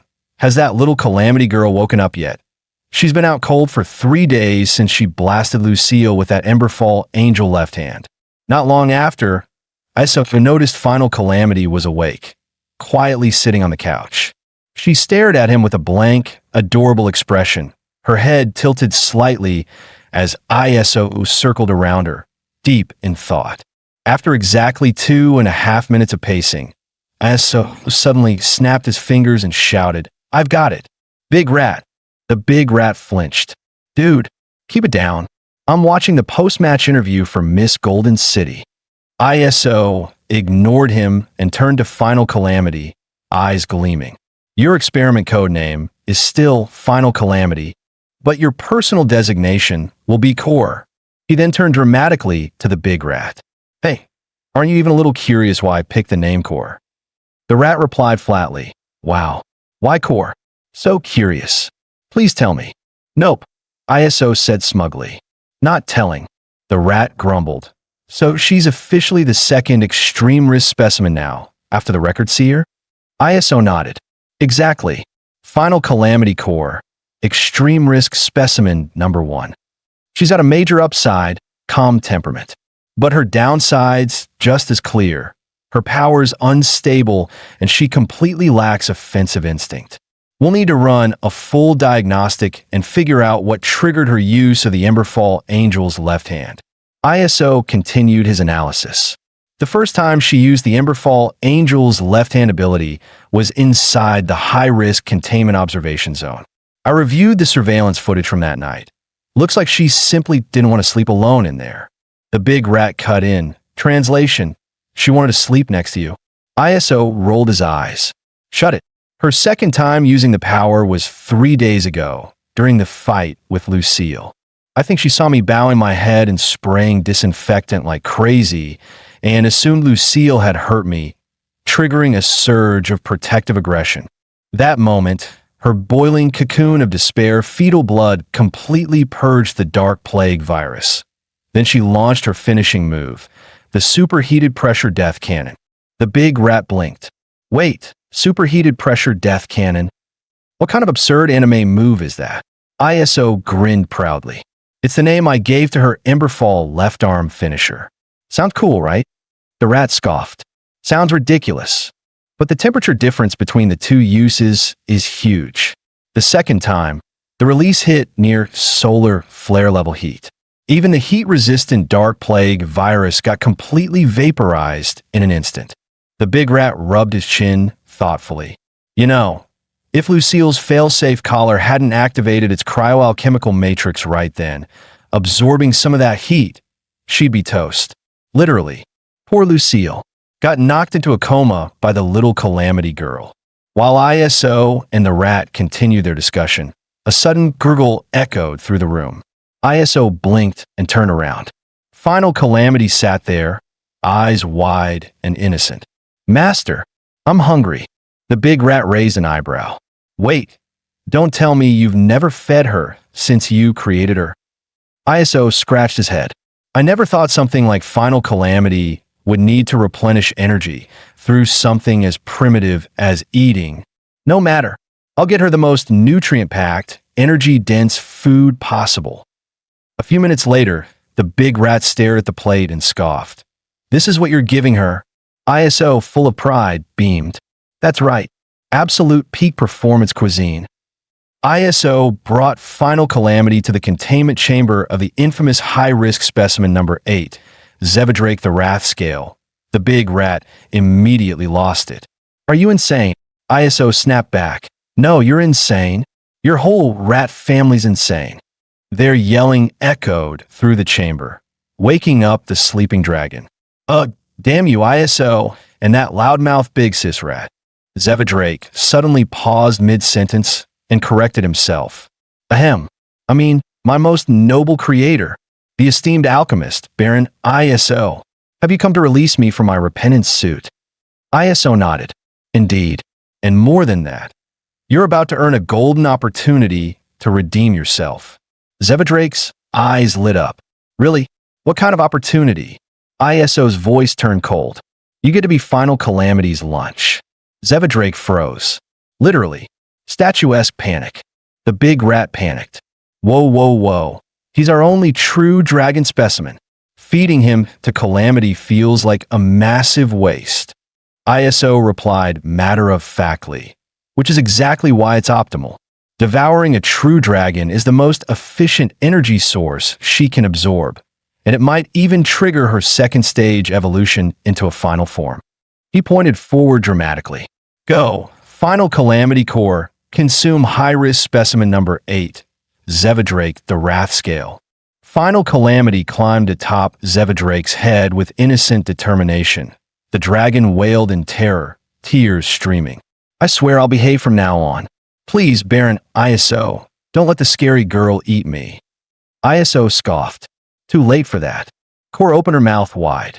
A loud crunch echoed through the chamber as she bit down. But after 2.5 minutes of fierce gnawing, she suddenly burst into tears. ISO facepalmed. Ugh, useless. With no other choice, he boiled some water and made instant noodles. Carrying the cup over, he presented it to Core. This is called ramen. 3 minutes later, he peeled off the lid.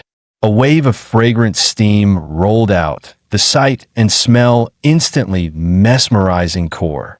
ISO handed her the chopsticks, like presenting a sacred artifact. To ISO's surprise, Core simply grabbed the ramen with her hands and started eating. He panicked.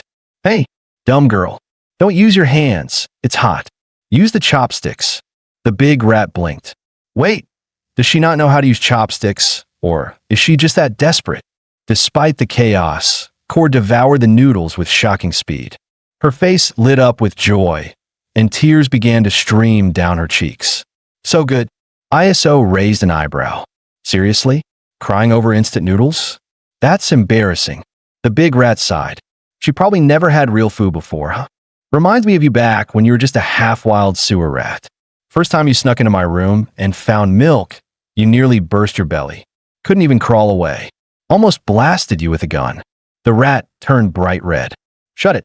You were a whiny little gremlin begging for breast milk at 3 years old. You don't get to mock me.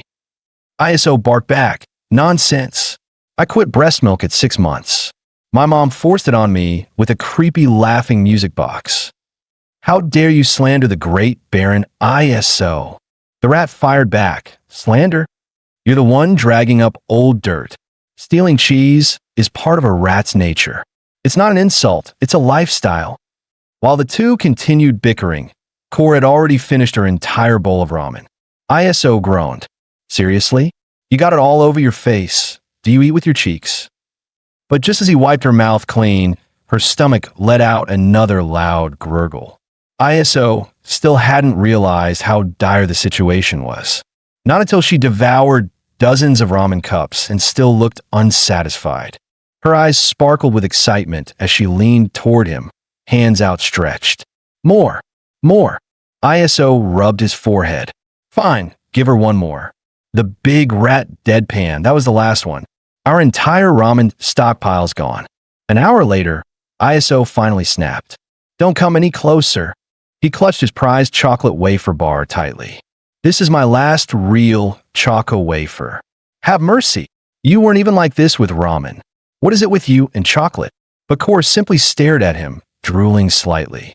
So good, one more. ISO gritted his teeth. Damn it. If that's how it is, then I'll eat it first. I'm not giving it up without a fight.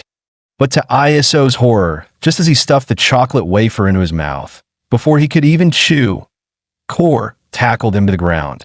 Then, without hesitation, she kissed him and promptly stole every crumb of food straight from his mouth. ISO flailed in disbelief. She's completely insane. She's even robbing food from inside my mouth.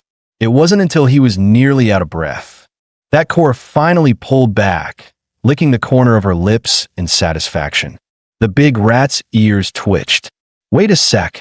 Did ISO's defense just collapse completely? Damn it.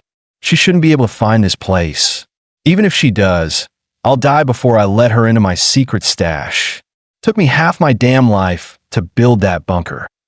Unfortunately, the rat had severely underestimated Core's hunger-driven instincts. In just 2.5 seconds, she locked on to the stash's exact location. And then, she activated her Emberfall Angel left arm, melting through the thick steel vault door like butter. The big rat stood frozen in horror. What the hell is going on? Moments later, a massive hole had been burned through the wall of his precious secret stash vault. Oh no, she's coming for the bunker. Stealing ISO's snacks was one thing, but these cheeses are priceless collector's items. I'm warning you, don't even think about it. But before he could finish, Core appeared right in front of him. With a single glance, her heat aura melted his weapon into a puddle. Even his paw was scorched. He yelped in pain. She's awakening again for food. We're doomed. Doomed. In the next second, Core snatched the cheeses straight from his hands and began munching happily like a child in a candy store. In just 2.5 minutes, she had devoured every last crumb of his legendary cheese collection. The big rat collapsed to his knees, sobbing uncontrollably. Not a single piece left. This isn't final calamity. She's the final gluttony. Meanwhile, deep inside the maximum security containment cell. Hey, you okay? I heard was gonna feed you to that crazy girl. Huh? Eat me? Clearly, they underestimated the durability of a true dragon's physique. Listen up. My horns are the hardest, most glorious, most majestic things on my body. Thick, unbreakable, and exuding raw alpha energy. I've made thousands of little she-dragons swoon with these bad boys. Back at the lab, ISO had officially confirmed through experimentation. Final Calamity was completely weak to high-calorie sweets, especially chocolate. These foods massively triggered her appetite. Until her calorie quota was met, she'd devour anything in sight and wouldn't hesitate to use her superheated pressure death cannon to get it. ISO glanced over. Hey, why are you so quiet?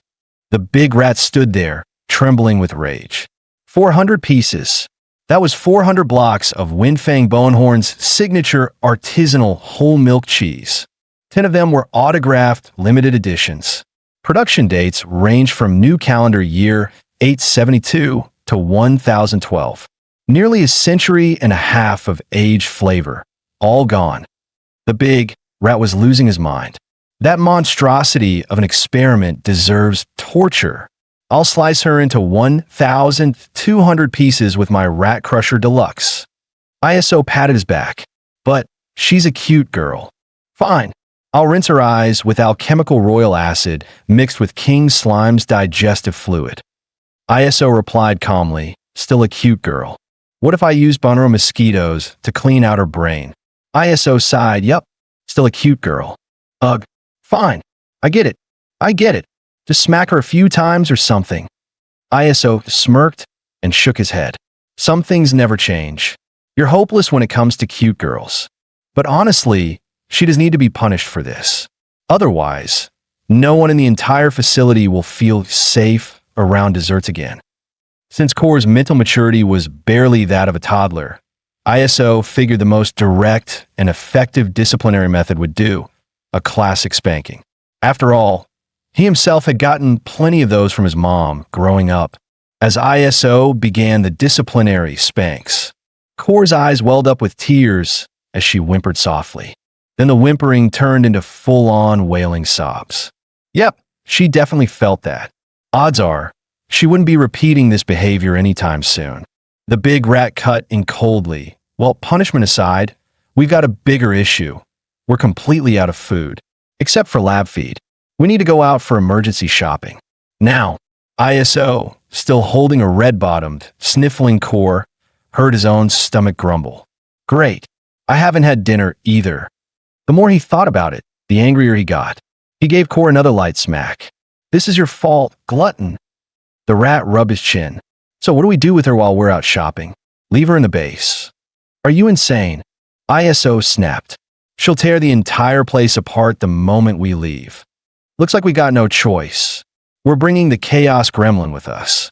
ISO and the big rat both suited up, dressed to kill in sleek, formal suits. Mission ready. Operation Grocery Blitz, commence. Core, meanwhile, looked completely lost. She had no idea what was going on or why they were so overdressed. The rat grumbled, Hey, what kind of villain pose is that?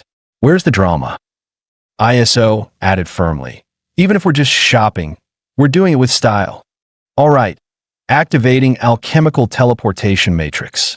Destination, Lighthouse District.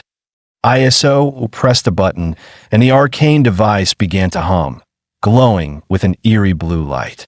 Never having seen such a thing before, Core grew visibly anxious, eyes darting nervously. Then, she quietly reached out and held ISO's hand. ISO glanced down, exasperated. She really is a walking contradiction. One minute she's fearless, the next she's trembling like a scared puppy. 3, 2, 1, eyes closed. With a flash of light and a low hum, the group vanished into the teleportation field. In the blink of an eye, ISO and the crew materialized in the heart of the city. Stretching his arms wide, ISO put on his most dramatic tone. Welcome to our criminal paradise. There are 32 teleportation nodes in Golden City, but I'll always have a soft spot for the Lighthouse District. From here, you get the perfect panoramic view of the entire city. Breathtaking, isn't it? Core's eyes sparkled as she gazed at the stunning skyline, completely enthralled by the dazzling urban sprawl. The big rat asked, So, we heading straight to the supermart? Absolutely not, ISO replied firmly. That outfit screams classified lab specimen. We need to get her into something more civilian. We're going to Gamera Goldstream Avenue, the fashion district.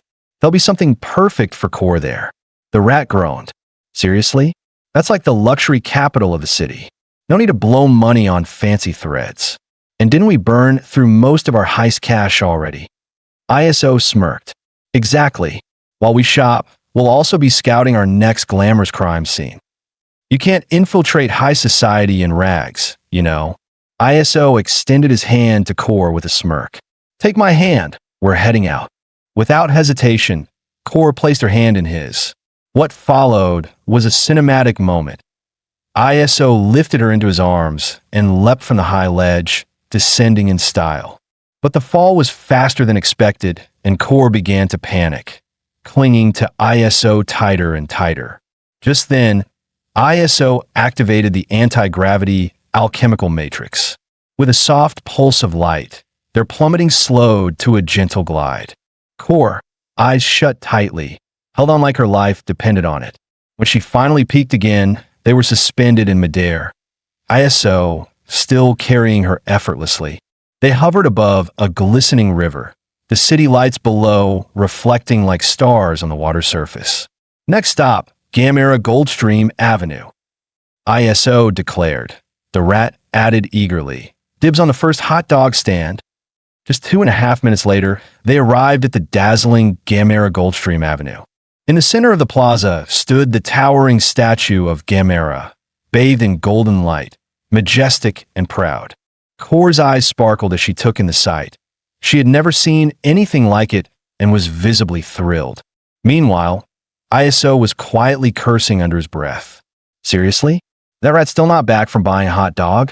How long does it take? Suddenly, a young boy nearby tugged at his mother's sleeve. Mommy, look, that big sister's climbing so high. She's amazing. ISO scoffed. Who in their right mind climbs a public statue?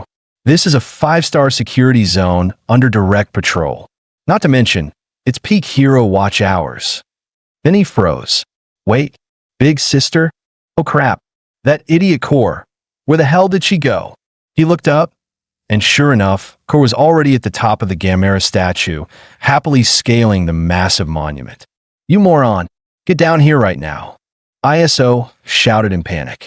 But Core just grinned from the top, completely ignoring his command.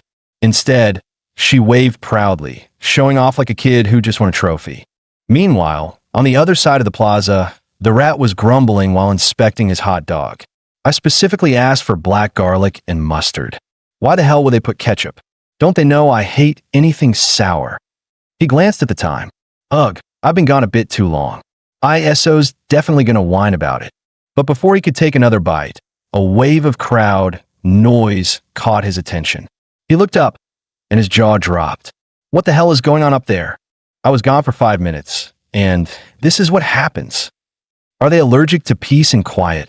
Down below, a squad of city patrol officers was already on the scene, megaphones in hand.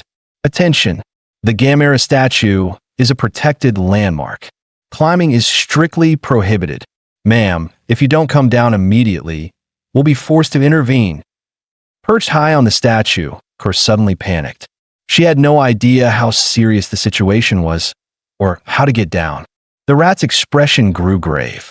Damn it, climbing a protected statue is a felony here. Even if she didn't break anything, she could still get slapped with a year in jail. This is bad, really bad. I need to act fast. The fat rat quickly put on its sunglasses to conceal its identity. Time to vanish like a good villain. Betraying teammates is standard protocol, it muttered while blending into the crowd. Just then, someone in the crowd hurled a black canister. With a loud bang, the canister exploded, releasing a thick smoke screen. Enveloped by smoke, ISO roared in frustration. I swear, never, ever, ever bringing that girl out again. Using the chaos, the fat rat zipped through the fog and expertly slashed every patrol officer's belt with lightning speed. Take the disaster girl and run, it shouted heroically. Let me, the noble and self-sacrificing villain, hold the line. As expected, the moment the officers stood up, they tripped over their own falling pants and toppled over like dominoes.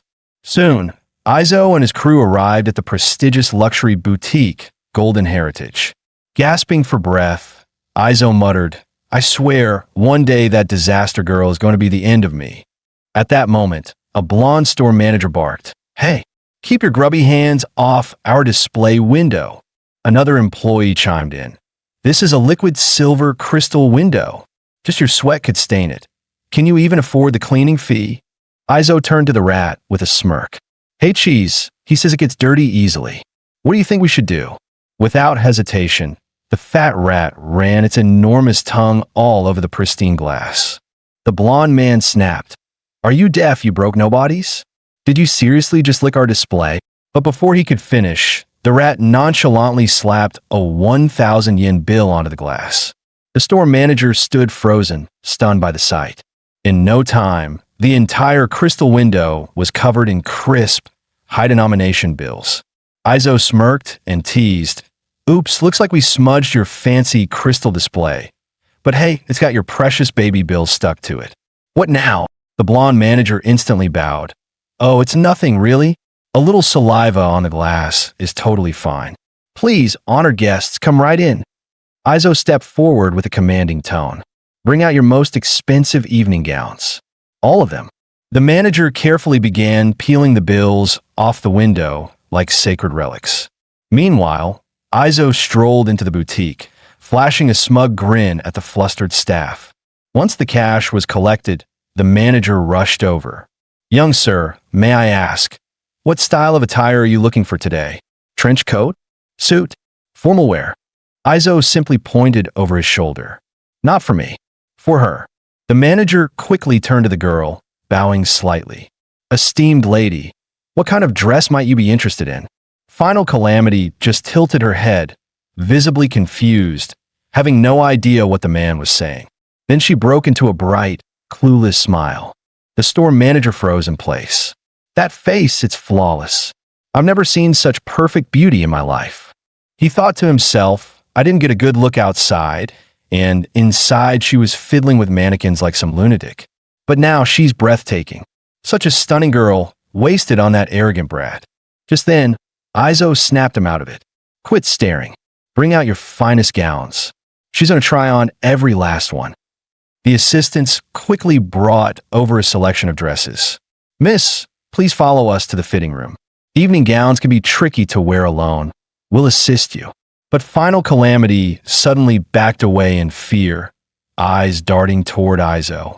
Master, master. Aizo groaned. It's just a dress. Chill out. The staff offered him tea. Would you care for some tea, young sir? Bitter junk? No thanks. He called out, hey rat.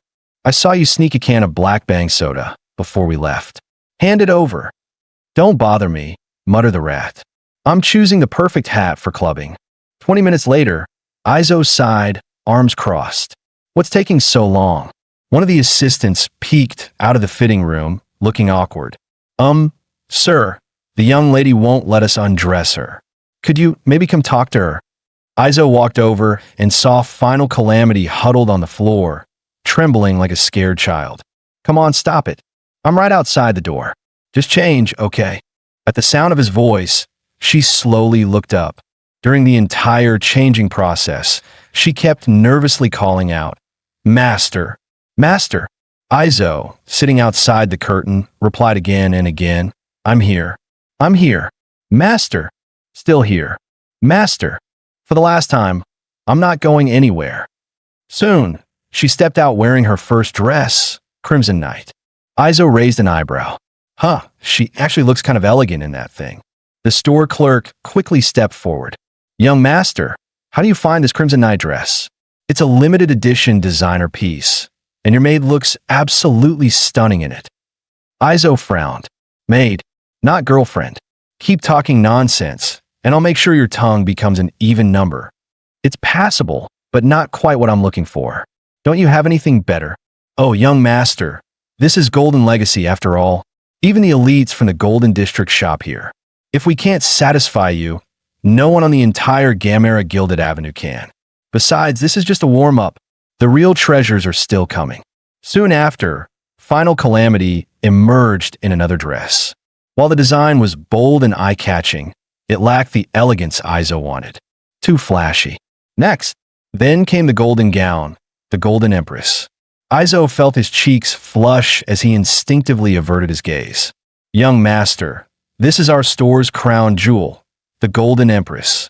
It said this gown was inspired by the attire of the Empress of the former Golden Empire. What do you think? Just then, a wooling Royce limo pulled up outside the store. Two suited attendants stepped out and unfurled a long black carpet with practiced precision. The moment the store manager caught sight of the crest on the carpet, his heart skipped a beat. Oh no, I completely forgot. Miss Kurakami reserved this time slot. He rushed to the fitting area and whispered frantically to Aizo and the others. Please, honored guests, hide in the fitting room for now. I beg you, don't come out until Miss Kurakami has left. If she sees you here, I won't be the only one punished. You three might not walk out unscathed either. Outside, a graceful young woman stepped down from the car. It was none other than Kurakami Wakana, heiress of the Kurakami clan. Her polished shoes touched down on the black carpet with quiet authority. Wakana's feet feel a bit cold, she murmured softly. Her attendant, Akitin Go, immediately stepped forward. Leave it to me, my lady. Akitin Go swiftly drew his dual blades, sending sparks flying into the air.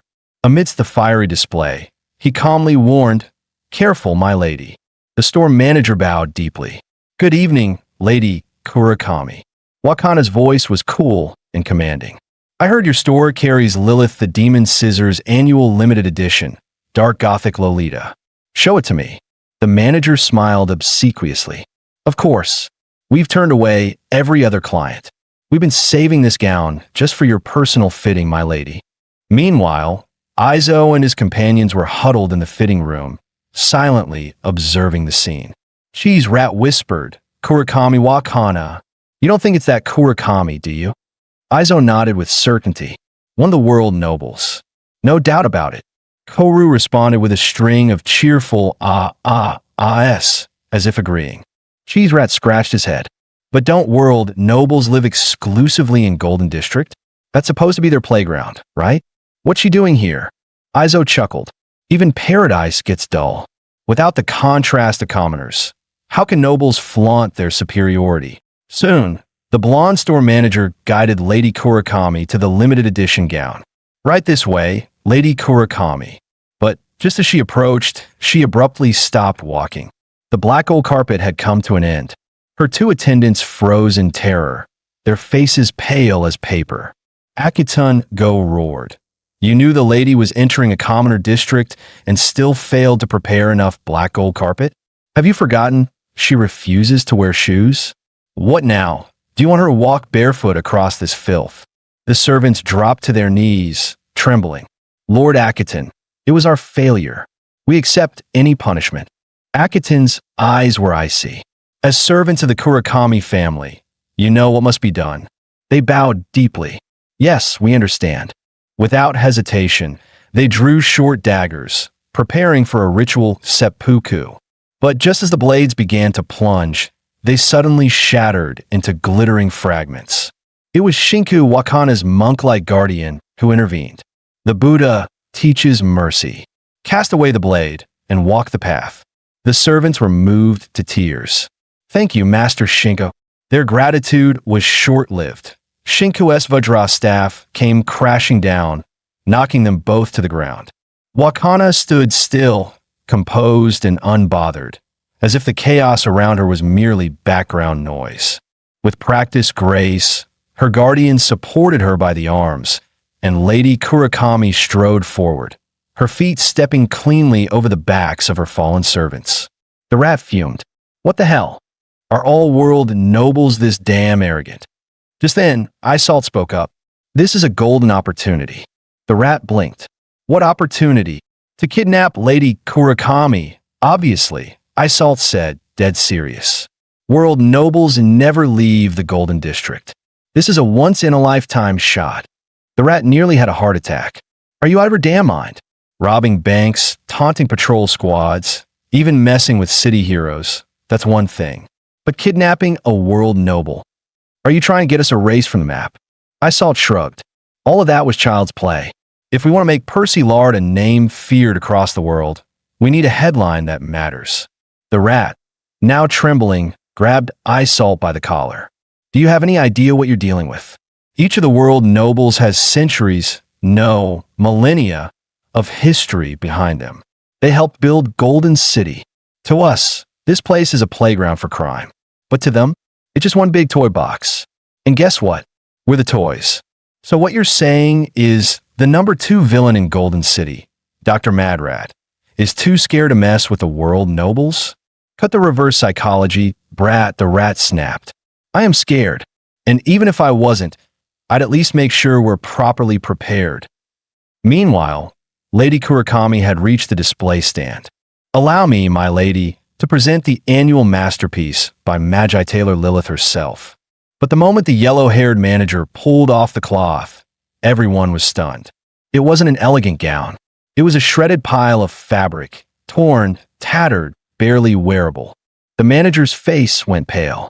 He collapsed to his knees in horror. This is the exclusive dress you reserved for me. Lady Kurakami's voice was eerily calm. Even Buddha won't be able to save you now.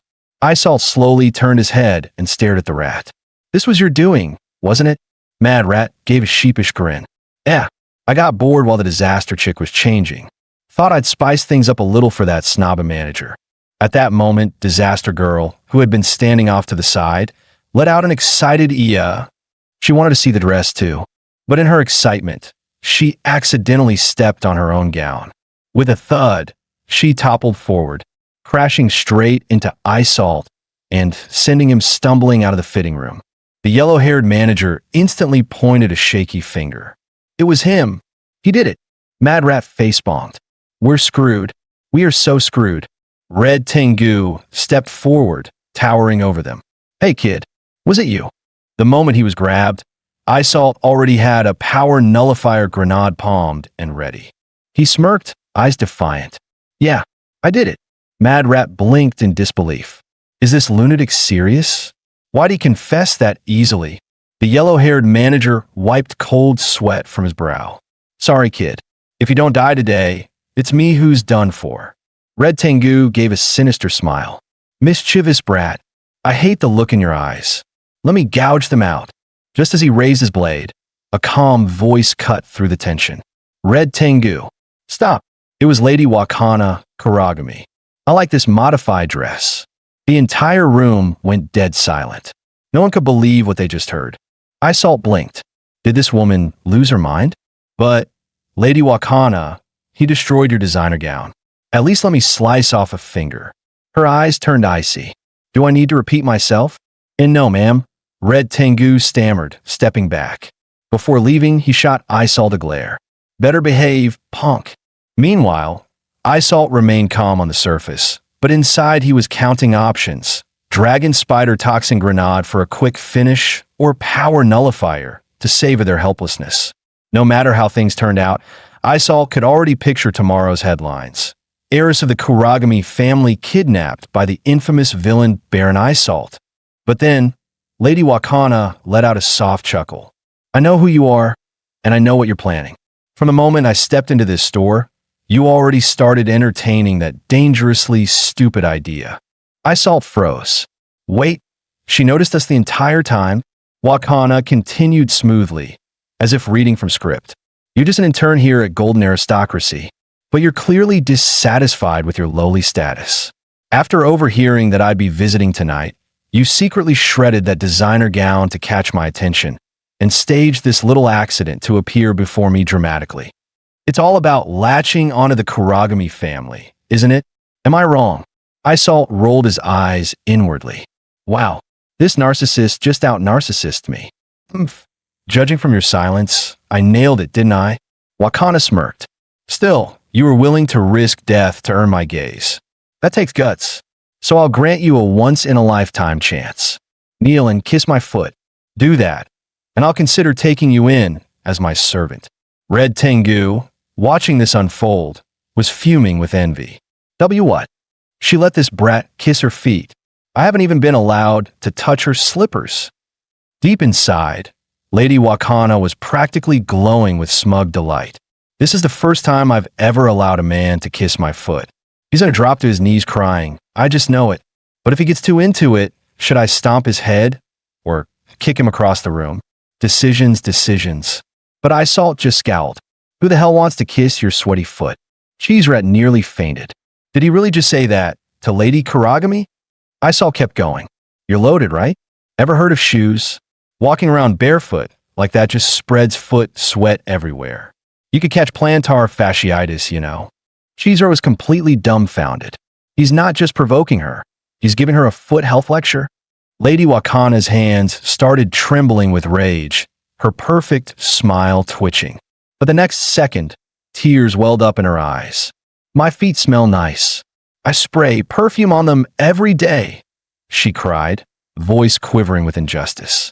Enraged, Wakana raised her hand, ready to slap him across the face.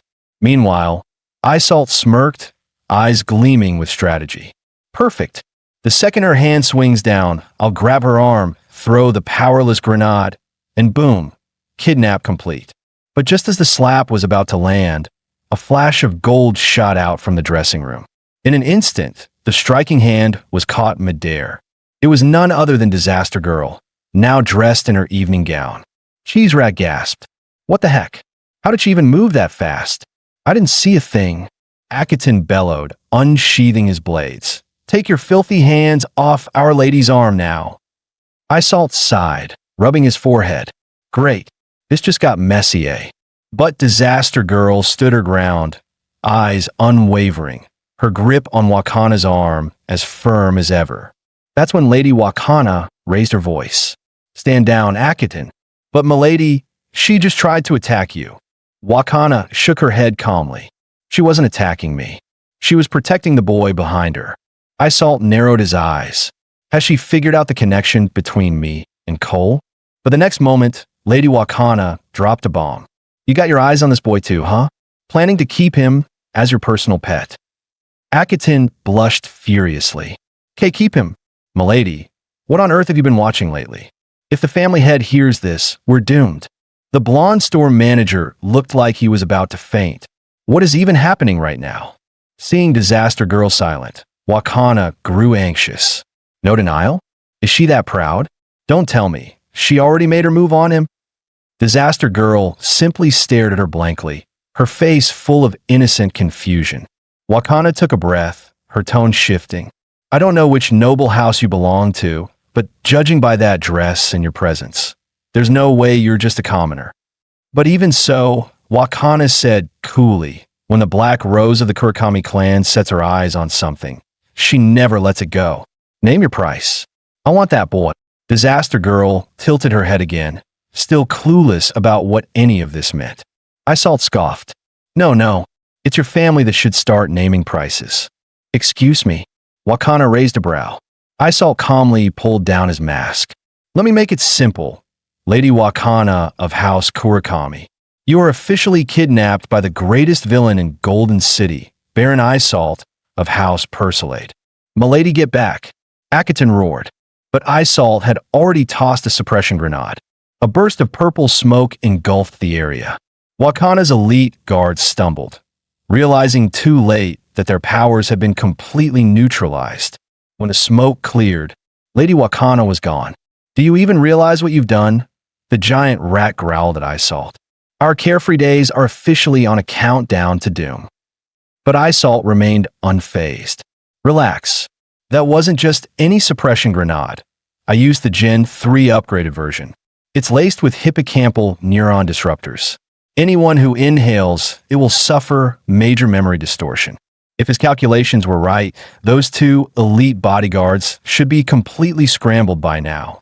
Sure enough, one of them, Shinku, was convinced the kidnapper was a frail, white-haired boy. Meanwhile, Akiton swore it was a chubby, blonde, freckle-faced brat. The two began arguing right there in the street, each yelling that the other was delusional. Back at the villain's base, Lady Wakana slowly regained consciousness. Isalt greeted her with a devilish grin. Welcome to Nightmare City, the heart of Golden City's #1 villain syndicate. I am Baron Isalt, heir of the great and ancient alchemist bloodline, the House of Persilade. The rat grinned wickedly. Congrats, princess. You've just become the official hostage of a gang of very, very bad people. Isalt was about to follow up with some sinister monologue, until Coel suddenly popped out of nowhere, ruining the whole dramatic vibe. Didn't I tell you to stay in your room? Isalt snapped, the rat sighed. Great, there goes our perfectly crafted villain ambience. Meanwhile, Lady Wakana casually pushed off her gag with her tongue. So this is Golden City's top villain? Can't even tie a proper knot, she mocked.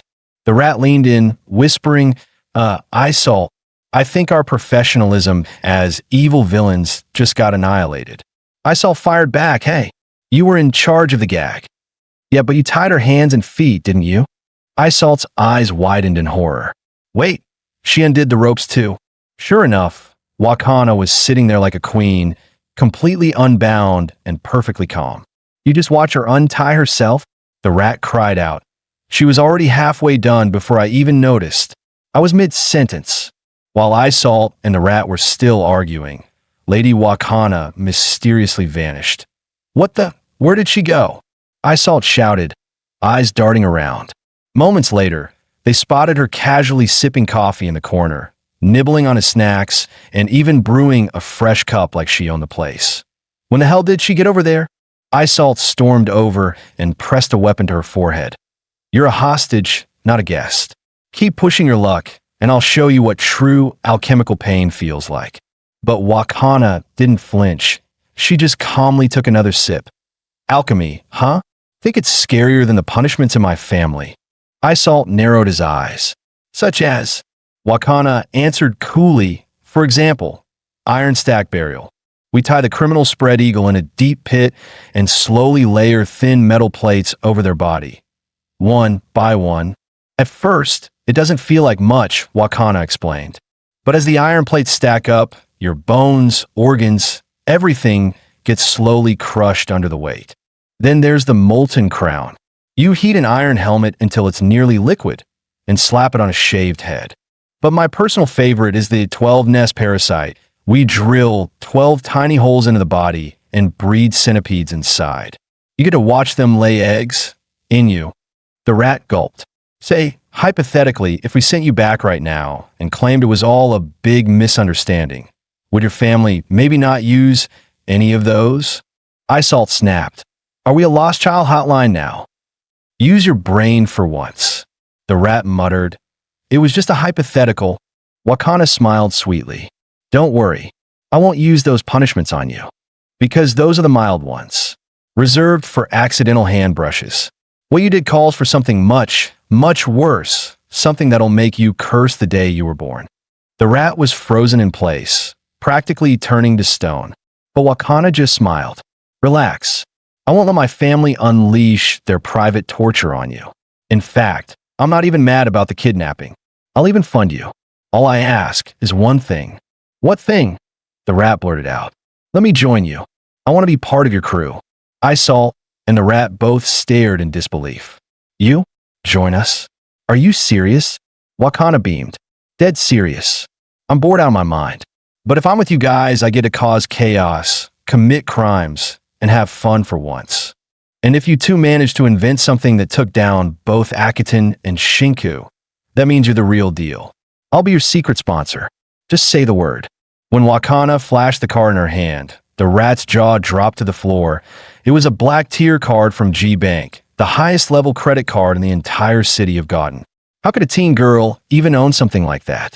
But Isalt didn't bat an eye. There's no such thing as free money. What's the catch?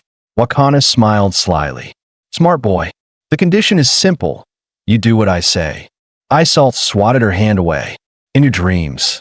But before he could finish, the rat shoved him aside and stepped up. No problem. Not only will Isalt follow your lead, I will too. Miss Wakana, how much are you planning to invest in our criminal enterprise? Also, any chance you can wire it today? You know, today just feels lucky. Isalt was fuming. You rat bastard. Where's your family pride? Who said you get to speak for me? The rat shot back with zero shame. What's wrong with being sponsored? That way, we can focus 100% on pulling off the real legendary crimes. Isalt snapped. I'm the current head of House Persilad, and I say no. Our family bows to no one's orders or charity. Dose her with arachnid venom. Tie her up again, and once she's out cold, send a ransom demand to the Kuragami clan within 24 hours. But Wakana calmly interjected, that won't work. You won't get a single coin for ransoming me. The Kuragami family creed states, the clan's dignity outweighs the life of any single member. Once someone is kidnapped, they're immediately considered disposable. They don't negotiate. They exterminate. And they make examples out of the captors. The rat blanched. That's seriously cold. I've changed my mind, Wakana suddenly said. I'll fund you. A hefty sum. No strings attached. All I ask is one thing.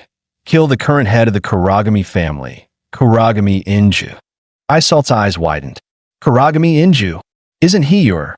Yes, Wakana cut him off coldly. He's my father. Now tell me, are Godin's so-called top villains brave enough to take on a real target? Aizo accepted the job from Wakana Kurakami, killing her own father. In return, she wired him a massive sum. So, he took Tookie and the rat to one of the finest restaurants in town. After all, a professional killer shouldn't work on an empty stomach. The rat suddenly piped up. I thought you turned down that brat's request. Aizo gave him a sideways glance. She's not asking me to kill my dad. What kind of assassin says no to money? The rat snorted. You don't even know who your dad is. What are you getting so principled about? Aizo sighed. Mom said once I rebuild the family and take over the Gordon name, she'll tell me. The rat shrugged. Whatever. One step at a time. But let's not waste this overpriced meal. Still, gotta give it to that brat. She wired 20 million gold pounds as a down payment. That's like robbing 10 banks in one go. The rat let out a sigh. Being born into a capitalist dynasty might look glamorous, but the Kurakami family? They're brutal to their own blood. She was forced into martial and assassination training at 5. That's not parenting, that's weaponizing. Aizo nodded. Yeah, she keeps 26 blades and 13 poison needles hidden in her sleeves. We had to slow down the security footage just to catch her moves. Lucky for us, she doesn't see us as targets. The rat suddenly snickered. Didn't that brat say she wanted to keep you as her boy toy? Aizo shot back. If you're that eager to be spoiled, I'll mail you to the Kurakami estate tomorrow, with your toothbrush and pajamas. He added coldly, it's just business between us. Once I take out Kurakami Inso, I want nothing to do with that family again. Besides, thanks to her, my kidnapping op became a complete joke. The rat smirked. If you actually take out Kurakami Inso, and that little devil rises to power, our funding problems will be history. Besides, didn't you give her a little payback before sending her home? Turns out, after uncovering Wakana Kurakami's secret, Aizo tied her up and gave her a taste of his newest invention, itchweed tailgrass. One brush of that stuff, and the itch multiplies exponentially. Torture by tickle. Pure evil genius. Meanwhile, back at the Kurakami estate, Akitengu and Shinku were suspended in giant glass tanks, being punished for failing to protect their young mistress. Kurakami Inso calmly picked up a cup full of wriggling insects. Compared to centipedes, he said softly, these cold-blooded water larvae are far more skilled at burrowing into human flesh. And their egg count? 100 times more. For useless dogs who can't even guard their master, a little brain cleanse with these sounds just about right. Akitengu trembled uncontrollably, choking out a desperate plea. Please, give me one more chance. I swear I'll bring the young lady back safe and sound. Kurakami Inso sneered. You worthless worms can't even describe the kidnapper properly, and you dare talk to me about rescue? He tilted the cup, about to pour the swarm into the tank. At that very second, Wakana Kurakami stepped into the room. Father, I'm fine. Please stop. The moment he saw her, Yinsu's expression flipped. He dropped the cup in a panic. Rushing to her, he wrapped her in a tight embrace. Nana, my sweet Nana, you're safe. Thank God you're safe. 2.5 minutes later, Akitengu dropped to his knees before her. Thank you, Lady Wakana. You saved my life. Wakana didn't respond.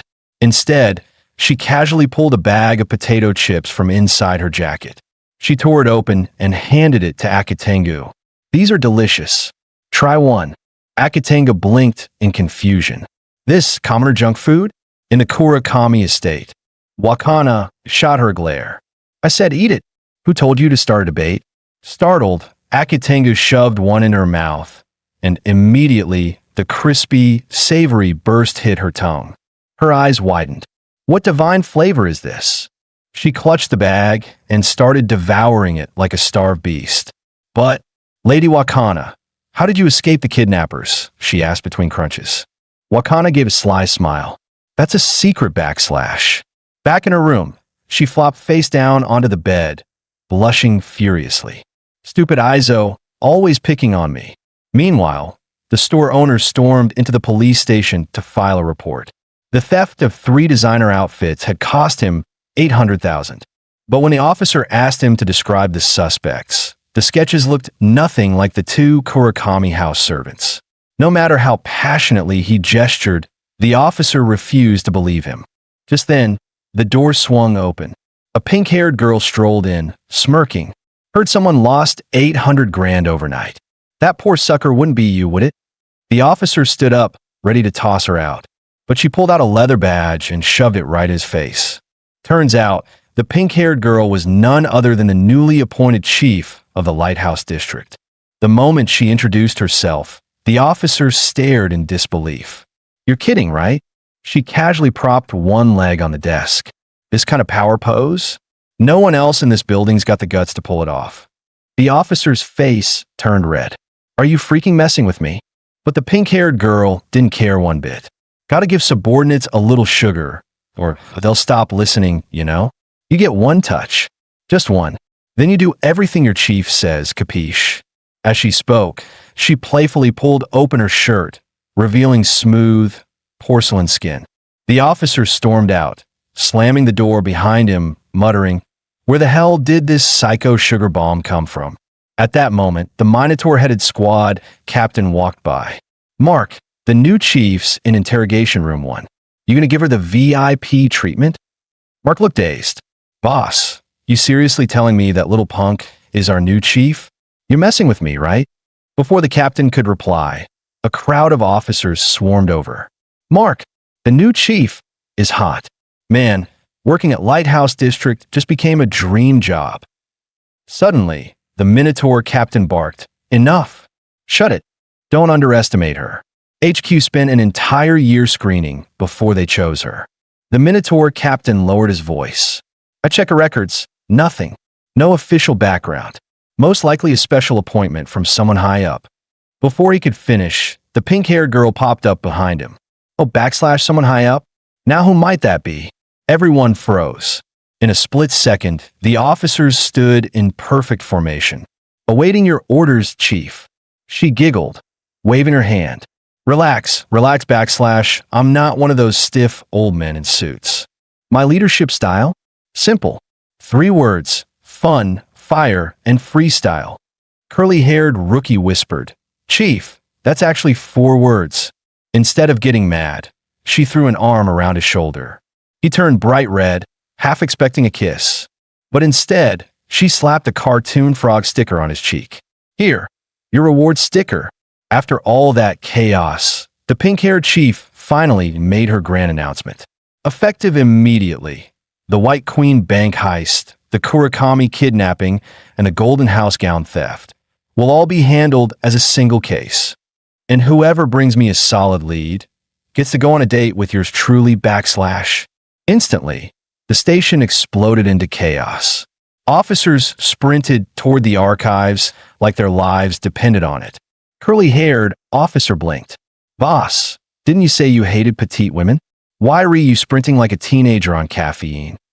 The Minotaur captain growled, "I just want justice." Once the herd cleared out, the pink-haired chief pulled out a photo and smirked. "This time, you're not slipping away, my rebellious little boy." The photo showed Izo carrying Coel across Gamera Square. Turns out, she'd been there that day too, and caught it all on camera. Meanwhile, inside the prestigious Grand Theater of the Golden District, 2 ushers were chatting while prepping the stage. "Did you hear? Maestro Meyer's coming to perform next Friday." "You mean a Meyer?" "From Latoma. Forget the theater. His Black Ops squad, the Hound Shade, is way more infamous. They once infiltrated the Golden District to assassinate nobles." Mid-conversation, a stunning blonde woman strolled right past them. It was Izo, casually escorting Coel into the venue. One of the ushers couldn't stop staring at Coel, completely mesmerized.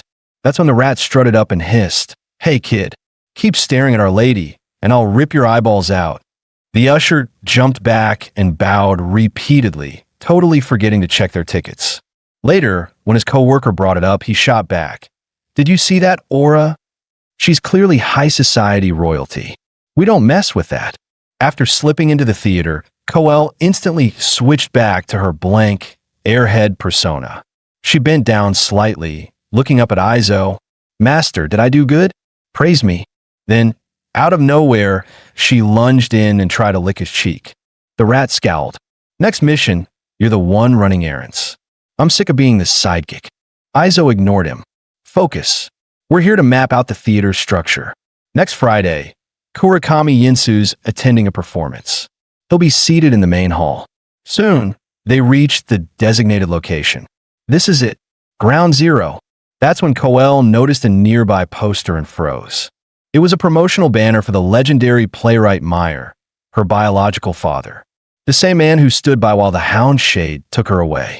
2.5 minutes later, they completed their sweep of the main hall. But once outside, they realized something chilling. Coel was gone. At that moment, Seal spotted a portrait of her biological father inside the theater. Yet the man mistook her for just another admirer. Nervousness gripped Seal, and she hesitated for a moment.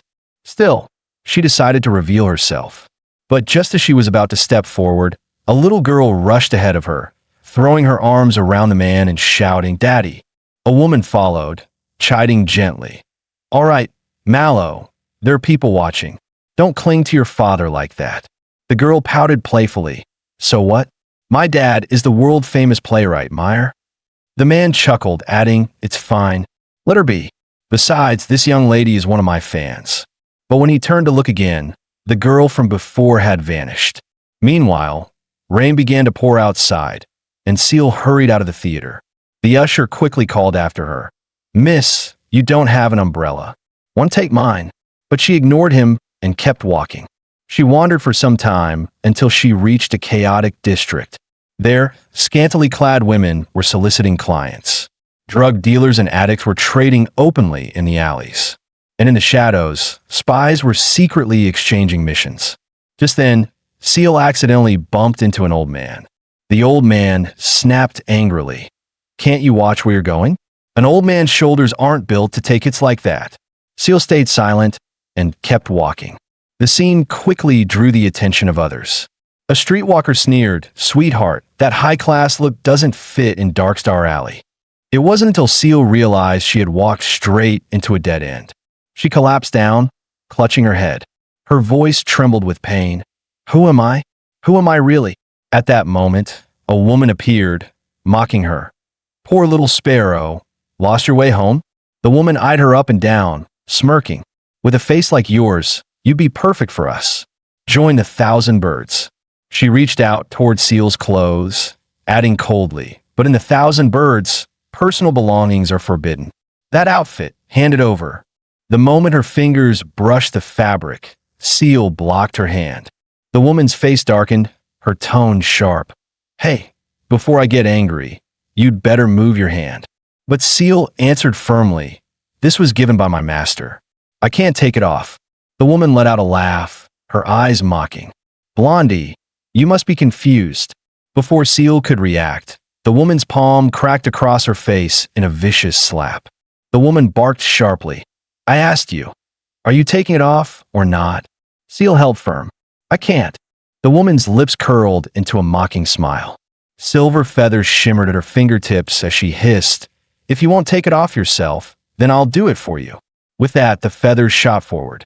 They slashed through Seal's clothes, carving a cut across her face. The golden bead necklace snapped, pearls scattering across the ground. Meanwhile, a massive rat sniffed the air, tracking the scent. It was Izo, accompanied by the rat, searching for Seal. Before long, they reached the mouth of a shadowy alley. Izo asked in a low voice, "Is she here?" The rat replied, "Yes, she's inside."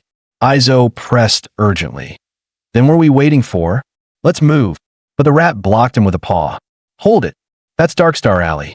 It's the filth and chaos beneath the polished shell of the Lighthouse District.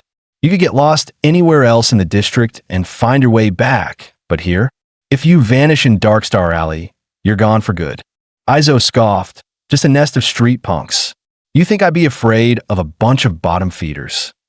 But the rat shook his head. They're no bottom feeders. This is the Thousand Bird stronghold. Those women are trouble. So much so that even the Lighthouse District Patrol can't keep them in check. Meanwhile, inside a warehouse, 3 women stood over a figure lying on the floor. The woman was drenched in blood, barely conscious. It was Seal. Their leader sneered. The new girl doesn't know the rules. Looks like we'll have to teach her properly. The streetwalker chuckled.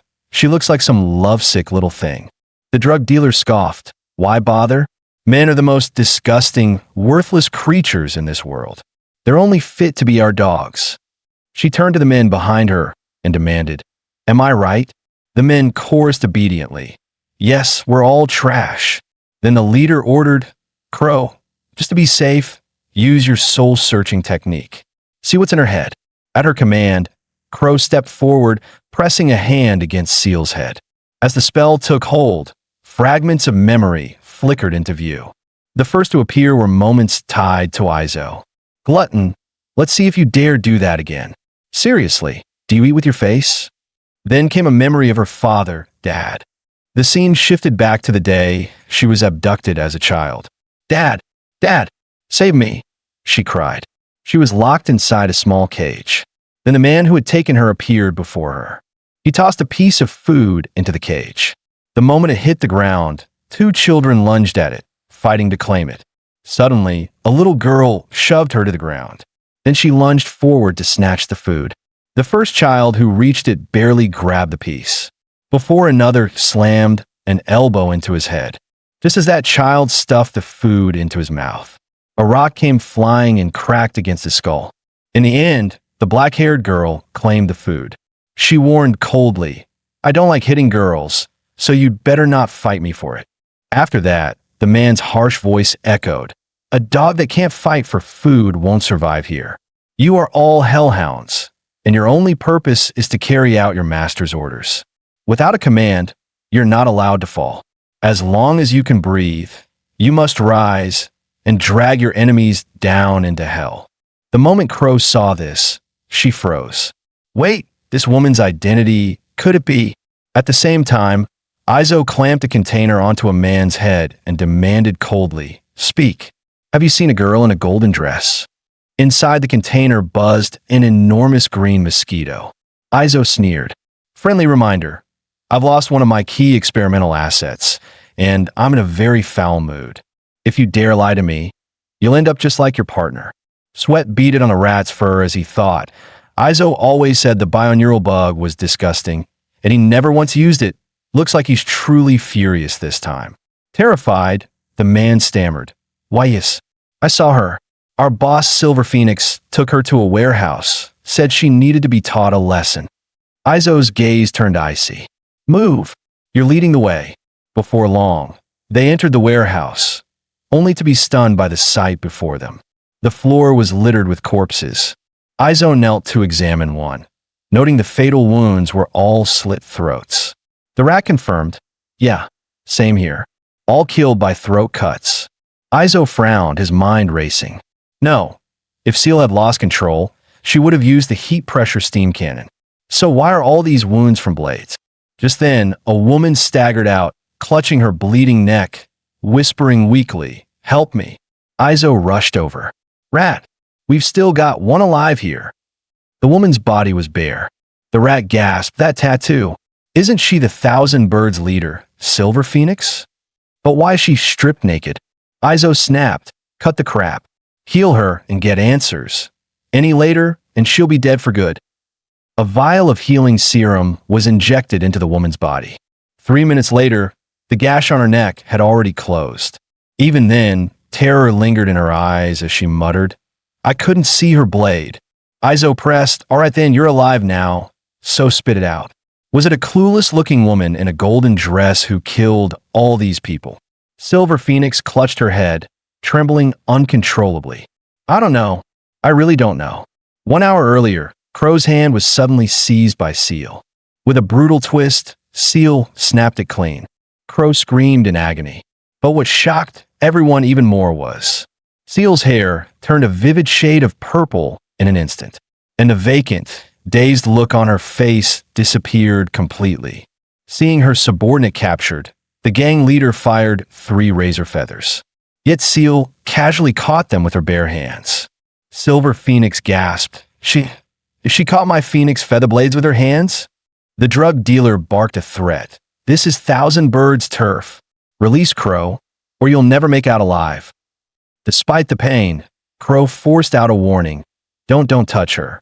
She's the Hellhound. The streetwalker recoiled in shock. What? She's the one who invaded the Golden Zone and assassinated a world noble. The Hellhound? Hearing that, Silver Phoenix instantly folded. Let her go. Whatever you want, name it. The drug dealer protested. Boss, the Hellhound might not be as strong as the rumors say. And there are so many of us. Shut up. Silver Phoenix barked. Then the man spoke to Seal earnestly. We'll keep this quiet. Honestly, we can't stand the lighthouse patrol or those damned world nobles either.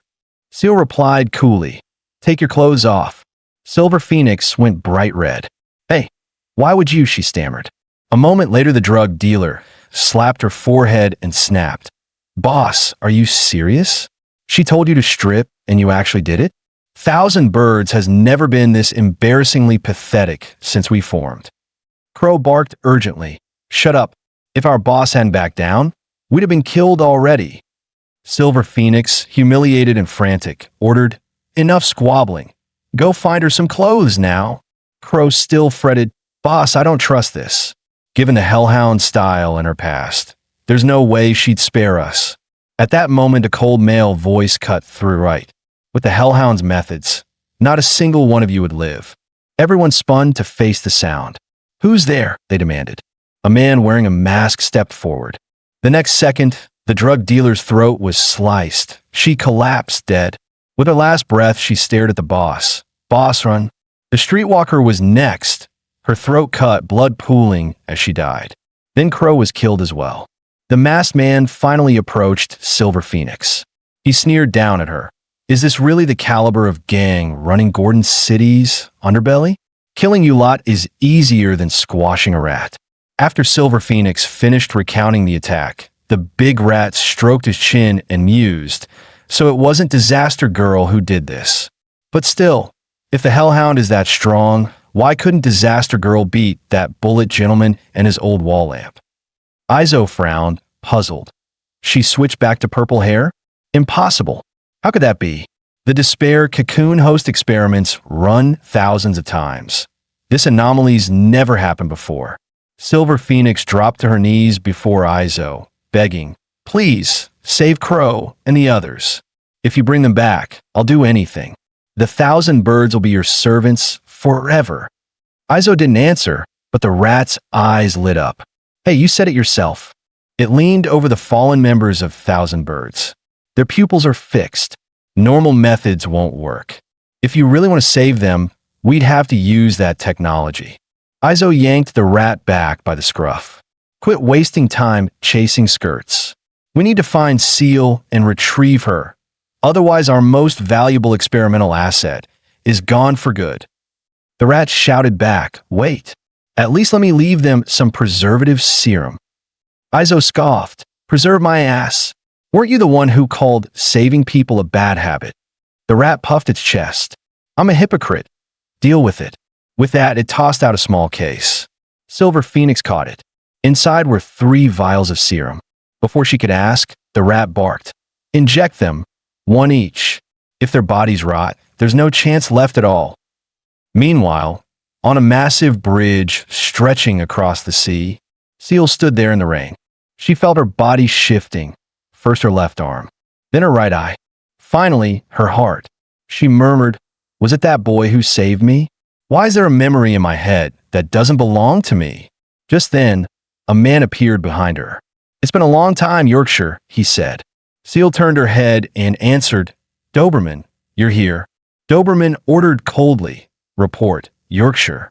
Why did your attempt to assassinate the Black Palace patriarch fail? And why did you vanish for so long afterward? Seal replied, Infiltrating the Black Palace estate went smoothly at first. But during the mission, I was suddenly poisoned without reason. Then I encountered a swordsman dressed as a cleric, calling himself the Dawn Dusk Blade. He severed my left arm and leg. Doberman mused. So it was the Dawn Dusk Blade?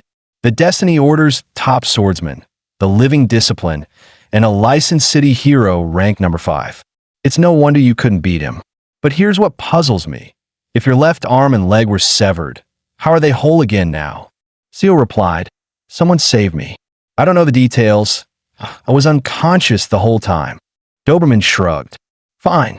If you didn't die, keep carrying out the master's orders, Yorkshire.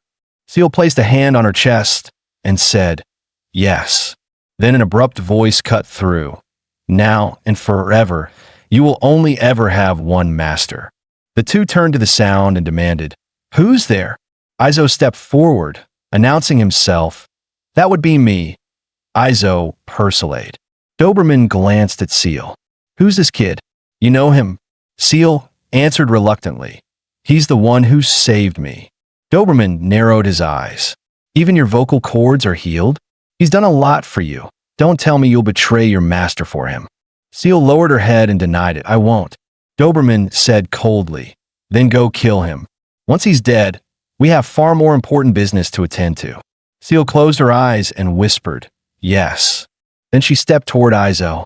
In a low voice, she warned, you shouldn't have followed me here. This could cost you your life. Izo removed his mask and smiled. From the moment I pulled you out, you belong to the Persilade family. Izo's expression hardened as he warned, if you don't come back with me right now, I'll spank you. Instinctively, Seal covered her backside. Memories of what Izo had done before made her cheeks flare crimson. She lashed out at him, snapping, shut up. But a hand suddenly caught hers mid-swing. The one who stopped her was none other than Lucille. Lucille grinned. We meet again, worthless brat. Tonight, you and I are going to settle our score. Izo quickly warned, remember, don't use the Dark Plague virus on her. That would send the final calamity into a frenzy. If that happens again, I won't be able to save you. Lucille replied with full confidence. Relax, little Izo. Every strain of Dark Plague virus known to exist, I can transmute them all with ease. She leaned closer, confirming. So once I keep this worthless brat tied up, little Izo will finally spend the night with me, right? Izo flushed and scolded. Say that any louder and you'll never get to come out again. He then turned to face Doberman. Coldly, he declared, to resolve the question of who controls experimental asset number 1, I'll just have to wipe out you hellhounds. Doberman sneered with disdain. Here's a tip. Anyone who steps within 5 meters of me isn't truly alive anymore. And you're only a foot away. Seal spun around in alarm, shouting, Doberman, wait. But before she finished, Doberman had already struck. His blade slashed across Izo's throat. Izo dropped to his knees, blood gushing from the wound, impossible to staunch. Doberman looked down on him with contempt. Just as I thought, aside from your noise, you've got nothing. Then a red flash streaked through the air, stopping right at Doberman's brow. The attacker was Seal. Doberman seized her hand and growled, Yorkshire, you'd better explain yourself right now, or I'll treat this as betrayal. Seal couldn't understand. Why were tears falling against her will? Why had she acted like this at all? Lucille was just as baffled, exclaiming, wait, wasn't I holding her? Then she realized her hand was gone. The severed arm fell from the air with a thud. Lucille's face froze in disbelief. When did he? Seal gritted her teeth. Didn't I tell you to wait? At that moment, her right eye shifted, glowing with unnatural power. Doberman remained cold. So this is about repaying that brat for saving you? You should know the Hellhound Code. No emotions for anyone but your master. Suddenly, Izo's laugh echoed. Ah, interesting. Doberman spun around in shock. Impossible, how? Izo was already on his feet, calmly wiping the blood from his neck with a handkerchief. Sorry, but I injected a cellular proliferation factor beforehand. Playing dead was just to test whether Seal, under the Hellhound persona, still remembered me. I'm Izo Persilade, the head of House Persilade and chairman of the Pure Research Society. If I could really be killed by crude tricks like that, it'd be pathetic. He then extended a hand towards Seal. Come back to your true master. Instead, Seal dashed forward and slammed a fist into his gut. Doberman was stunned. What the hell? Why punch the kid all of a sudden? Lucille exploded with rage. You bitch! How dare you hit my little Izo? Once I patch this arm back on, I'll get you all. Izo clutched his stomach, grimacing in pain. Seal snapped. I'm not that blonde girl. Keep pushing me, and I won't hold back. Through clenched teeth, Izo said, but I don't believe that. For instance, that teddy bear you all treasure so dearly. Instead of being a numb killing machine for the hellhounds, why not let me give your life greater meaning? Join me. Through alchemy, we can rebuild this wretched world. A world where the ones you love and the ones who love you will never leave your side. Doberman cut him off coldly.